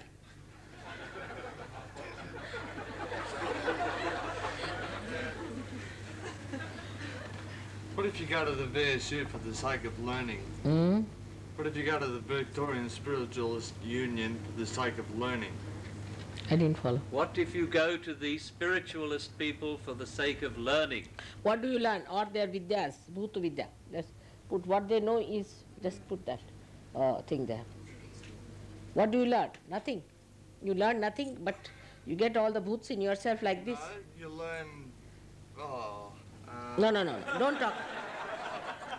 You don't learn anything, you get into troubles like this, and then it becomes a trouble for others. But that's not how I got it. I got this 11 years ago. I only been going to the Victorian Spiritualist Union for 1 year. All right, you didn't get because of that, but you can get. What I said was the words. You must understand that if you go to such things, you get into trouble like these. And now it is going to be not very easy for us to cure, for the same reason. Because if you go to spirits, it's like the one, your foot is in the crocodile's mouth, you see? Yeah. And then how are we to cure you? We want you to be completely in the boat. All right? That's the point. I didn't say, it could be earlier, you might have got it. I'm not saying, because you got possessed, somebody must have done it. There's so many things by which you get this. But then, if you have been to these people, it is difficult. We can't work. Our hands don't work. See, the vibrations return back. They don't act. See, the point is like that. It takes more time. Better now? Chal le. What else? It doesn't seem to go down at all. I can't raise my arm up. The whole body is very, very affected right now. Diabetic. She's got a problem of not being able to raise her arms, Diabetic. and she's diabetic. But this is more healing. All right. Now, all of you who have been here for healing, that's not good. I must have somebody sensible also here, isn't it? Someone. Come on, ask some sensible questions. No, that is all right. That is curable. Diabetes is curable. You come to the center, they will tell you. Now, who else? If you achieve self-realization in your life, what becomes of you when you die? If you achieve self-realization in your life, what happens when you die? Actually, we shouldn't think of the future. We should be in the present. But even if you ask the question, the thing is, then you become empowered to decide. If you want to be born again, you can be born again. If you don't want, you need not be. You can take your nirvana. But mostly, all those who are great people want to take birth to save the world. So you become empowered. You can decide for yourself. Mother, Yes. what is the easiest way to counteract negativity of other people around you? What's the easiest way to counteract negativity of other people around you? You see, there are many ways by which, first of all, you get your realization, all right? Once you are realized, try to keep in thoughtless awareness. When you think of those people, if the thought comes to you, you should say, I forgive, I forgive. That's the mantra for that, one of them in the thought process. But otherwise, if they are harmful to you, you write down their names in your hands and just move your hand like this. Once, twice, and thrice. It works. They don't trouble you anymore. So many things will work out with this. You try this principle. It's very good. Anything, this is we call as bandhan. We call it as the protection. So you write anything that you want to do, just put your hands like this, it works out. It's wonderful because the power is flowing through your fingertips. And you can manage it, anything like that. Also, there are other ways by you can avoid, but when you will come next, they will tell you how to do it. Now it's better now? I'm getting comfortable. Uncomfortable. Give him this thing. Not much better than that. That's what it is. The Victoria has done. The Victoria Institute of Spirits. Poor Victoria Queen. Why to call her name, I don't know. Any other questions? How do you get this? They are all right. Not you. You didn't come Are to you the better, program? madam? Have you been to anybody like that?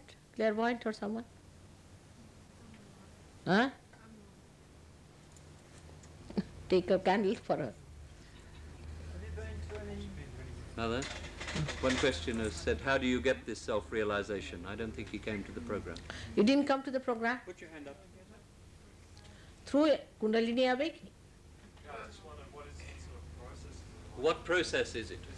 The process is living process, spontaneous process of sprouting. Just like a seed sprouts, the Kundalini sprouts out.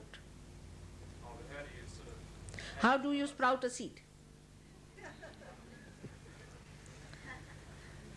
It just works out. Better? See? Better. Thank God you did only weightlifting, but you had gone to an institute like that, I would never have helped you so fast. All right. Now put your right hand towards me, all of you.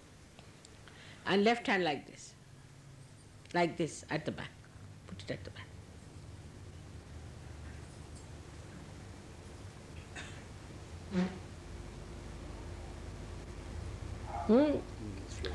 See the cool breeze coming? It's there. See now.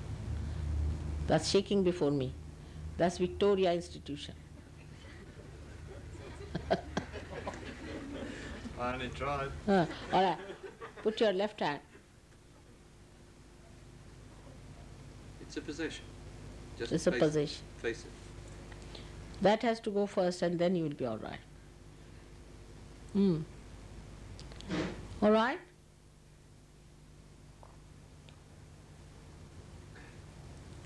It'll clear out. It'll clear out. Just do that way. It's like just the connection. Now if you are a right-sided person, you are just putting like this. Now you are connected. So what happens? The vibrations start flowing through here, clear out your right side completely. And it goes into the atmosphere, into the ether. We use the ether, the akasha. And if you want to have better results, better use also the water. Such people who have right-sided problems should sit in the water with a little salt. Those who have left-sided problems should use the light. They'll tell you all about it, you have to come back again, all right? If you don't mind. Good. Now you'll sleep like a log of wood. Come along. Now let me. Come forward. Put your right hand towards me. Right hand towards me. Go, close your eyes. Forgive everyone. ठीक है, आप अब गायत्री बंद करिए. अभी यहाँ के पहले सहयोग सीखो, फिर समझ लो गायत्री क्या चीज़ है. सम्यक ज्ञान होना चाहिए. Must know integrated knowledge, not just Gayatri somewhere, something else. Right? You come and know about it. What is Gayatri? What is what? Everything must be known. And you just start doing something with your own ideas is not proper. You have to know.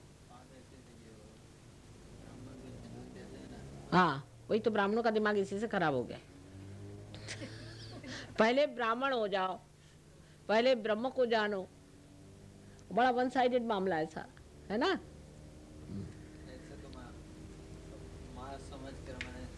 ठीक है, बस माँ समझ के हो जाएगा बेटे. थोड़ा सा इम्बैलेंस आ गया है ना, समझ लेना चाहिए. कुछ तो दोष आ ही गया है, उस दोष को ठीक नहीं करना. क्या अपने को क्या करने का है भाई? गायत्री भी तो हमारे लिए है ना, सब चीज़ हमारे लिए.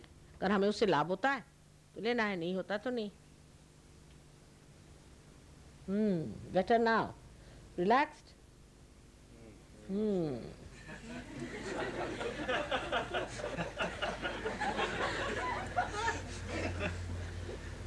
Now how are you? Better? You see? A little bit.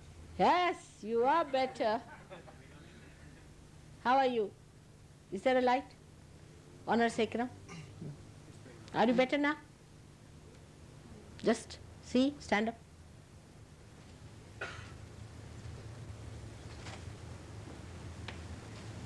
All right.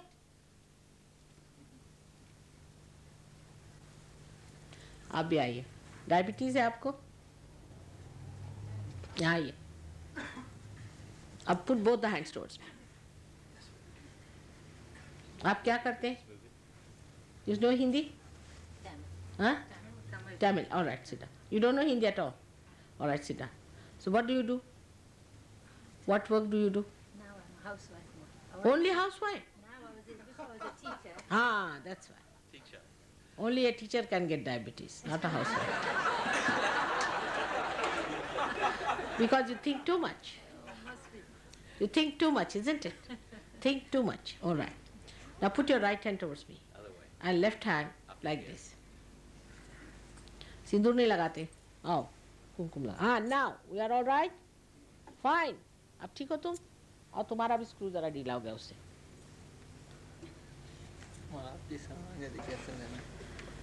बेटे अब उस पर ज़्यादा सोच विचार नहीं करो. सोच विचार से और बढ़ जाता है ये प्रॉब्लम. तुम्हारा राइट साइडेड है.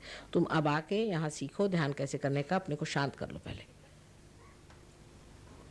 बात ये हिंदुस्तानी लोग पढ़ते ज़रूरत से ज़्यादा है और असलियत पे नहीं उतरते. ये लोग बड़े जल्दी उतर जाते हैं. तुम लोग जानते ज़्यादा और मानते कम.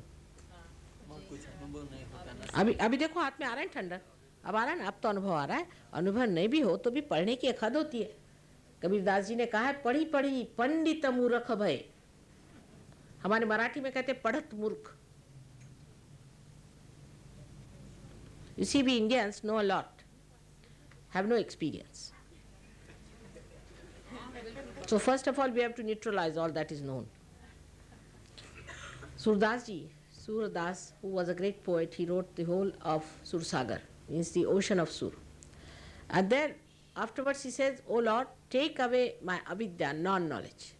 सूरदास की सभी अविद्या दूर करो नंदलाल."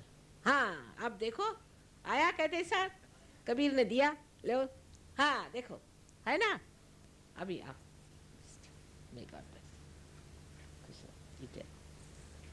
आप किसको राज राजेश्वरी को मानते हैं?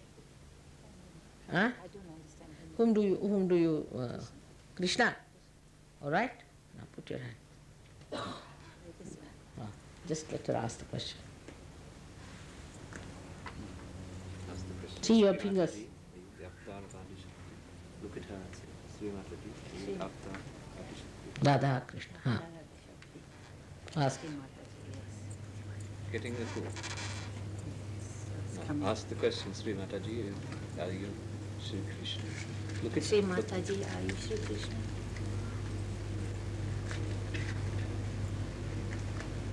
Ask.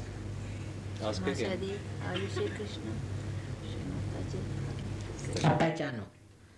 इतने दिन जिसकी सेवा की वो अगर सामने खड़ा हो जाए तो भी उसको पहचान नहीं सकते.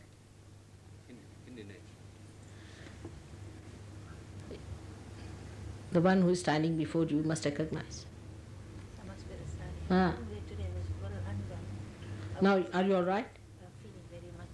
No, but you hear what she said. The one who is standing before you, you must recognize. Indians have a greater capacity because they know what it is. They must understand. You see, but they understand more than you do. That's surprising. Not in India. India is different, of course. We have a tradition. We have a tradition of seeking in India. It's written down from childhood. Everything is worked out for your seeking. You have to get your self-realization. From South Africa, Mother. We have. South Africa. Oh, so South Africa has lost all the vibrations around everything of Indian. Uprooted. I am there from there. So what? Even in South Africa, if you are an Indian, you must carry your traditions there, you see. But it happens. Like a mango tree, if you bring it to England, it will never prosper. It's like that. They get uprooted, I think. Better see? Better? Are you all right? Shakal badal gaya. You are all right. Now sleep like a log of wood. How is this gentleman? Put your hand. Better, not shaking so much. Not No, so put. much, but Yes. Just put your. sometimes it comes and goes. Yes, that's the spirit. Send it back to that Victoria Institute. On the left, Swadhisthana. Work it on the left. All right. So now I'll take your leave. May God bless you all. Please come. You have got a beautiful center here. We have got a beautiful school. Though it's only meant for 20 children, we already have got 20 children. So we can't admit your children here, I agree. But we can start another school. If you all people help us, we can start another place. You can have an ashram nearby your place, somewhere you are living.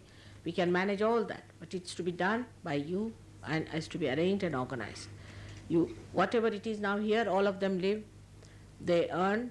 They have this ashram, they run the ashram. I don't know what they do with their money. I have nothing to do with it.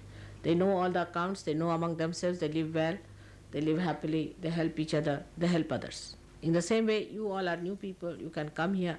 And then we are going to start ashrams all over Melbourne, as we have got in Sydney 5 ashrams, and they are doing very well. So we have to have some places, but in the beginning you will have to come here, establish yourself.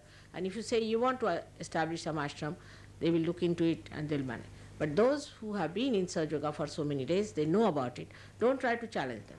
Don't try to be aggressive. Try to listen to them.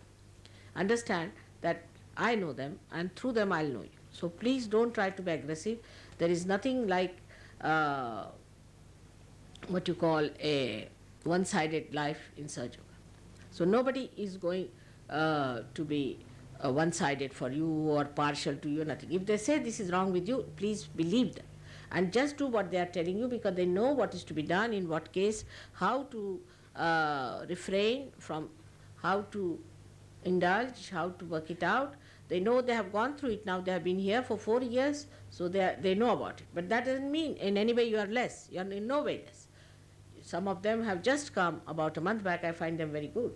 So it is for you to learn, to have that humility, to learn more and more and know about it, not mentally, but through your experiences, different experiences, how it works out. Now. Mother, on Friday you asked us to bring sugar, salt. Yes, that I'm going to say. Yes, that's a good idea. So now for that sugar and salt, we'll be sending you some sugar and salt which is vibrated. And they'll put it in that. Now don't use your hands. You use a spoon to stir it and use that is vibrated. But those people who have active life should take to sugar more. And those who have, say, this lady has diabetes or anything, for her sugar is not good but salt. So she has to take salt. So that is how it is. So I'll come inside and vibrate it and then you can bring it in. All right? So abhi theek hai? Kaise lag raha? Dard kam hai? Are you better, madam? Are you feeling better now?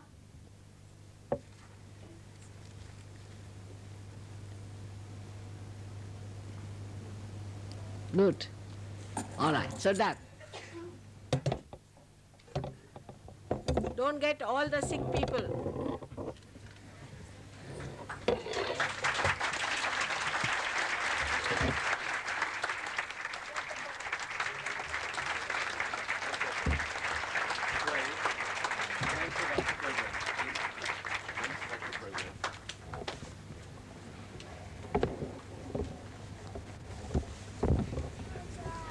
Goodbye.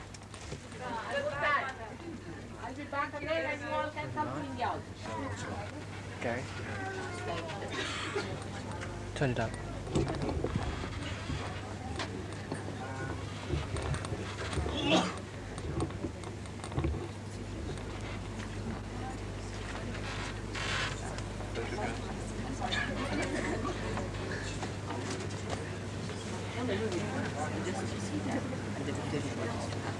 Get somebody to explain to her the left hand.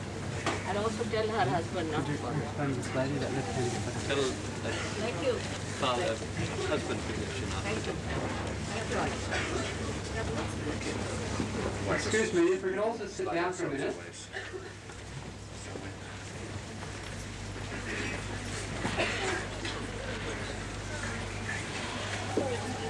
Good evening, my name's Ray. At the centre here, every Tuesday, Thursday nights at 7 o'clock, and on Sundays at 2 p.m. we have an evening here, meditation evening, where you can meet with Sahaja Yogis, learn about Sahaja Yoga, and start establishing yourself. And it's really important that you come along. We've had a really good response over this last 3 days with people. We've had over 1,000 people come to the programs. And it's really pleasing to see so many people come tonight. So it's really important that you all come. And on this Tuesday night, we have a special workshop evening, again, where you can ask some questions. We'll be talking about one of the chakras, the first chakra, the Muladhara chakra. So, thanks for all coming. We have a cup of tea available up the back if you wish to stay. But Ray, may I suggest that when you are here in Victoria, to all the Sahaja Yogis who are here, that when you discuss the base chakra, you also explain in general the practices of Sahaja Yoga. We don't limit ourselves just to the one chakra each week. We learn more about the chakra, but in general we'll explain to you the sorts of things that were happening here, how to clear out the chakras, how to work it out, so that you can get on with it. But a concentration will be made on one particular aspect each week. But you'll learn all about the various methods of balancing, clearing out the blockages, removing possessions that have crept in over our lifetime, diminishing the ego, whatever it is. It can be worked out in a very practical way, and that's what they want to show you. So it's every Tuesday and Thursday night at 7 o'clock and 2 p.m. on Sundays. Up the back we have some free literature, which is a photograph of Sri Mataji. We'll explain in there how to meditate at home, how to clear yourself out at home, and it also has our program times on it. Could the Sahaja Yoginis please just quietly move inside quickly, please? Just the ladies, just move inside quickly.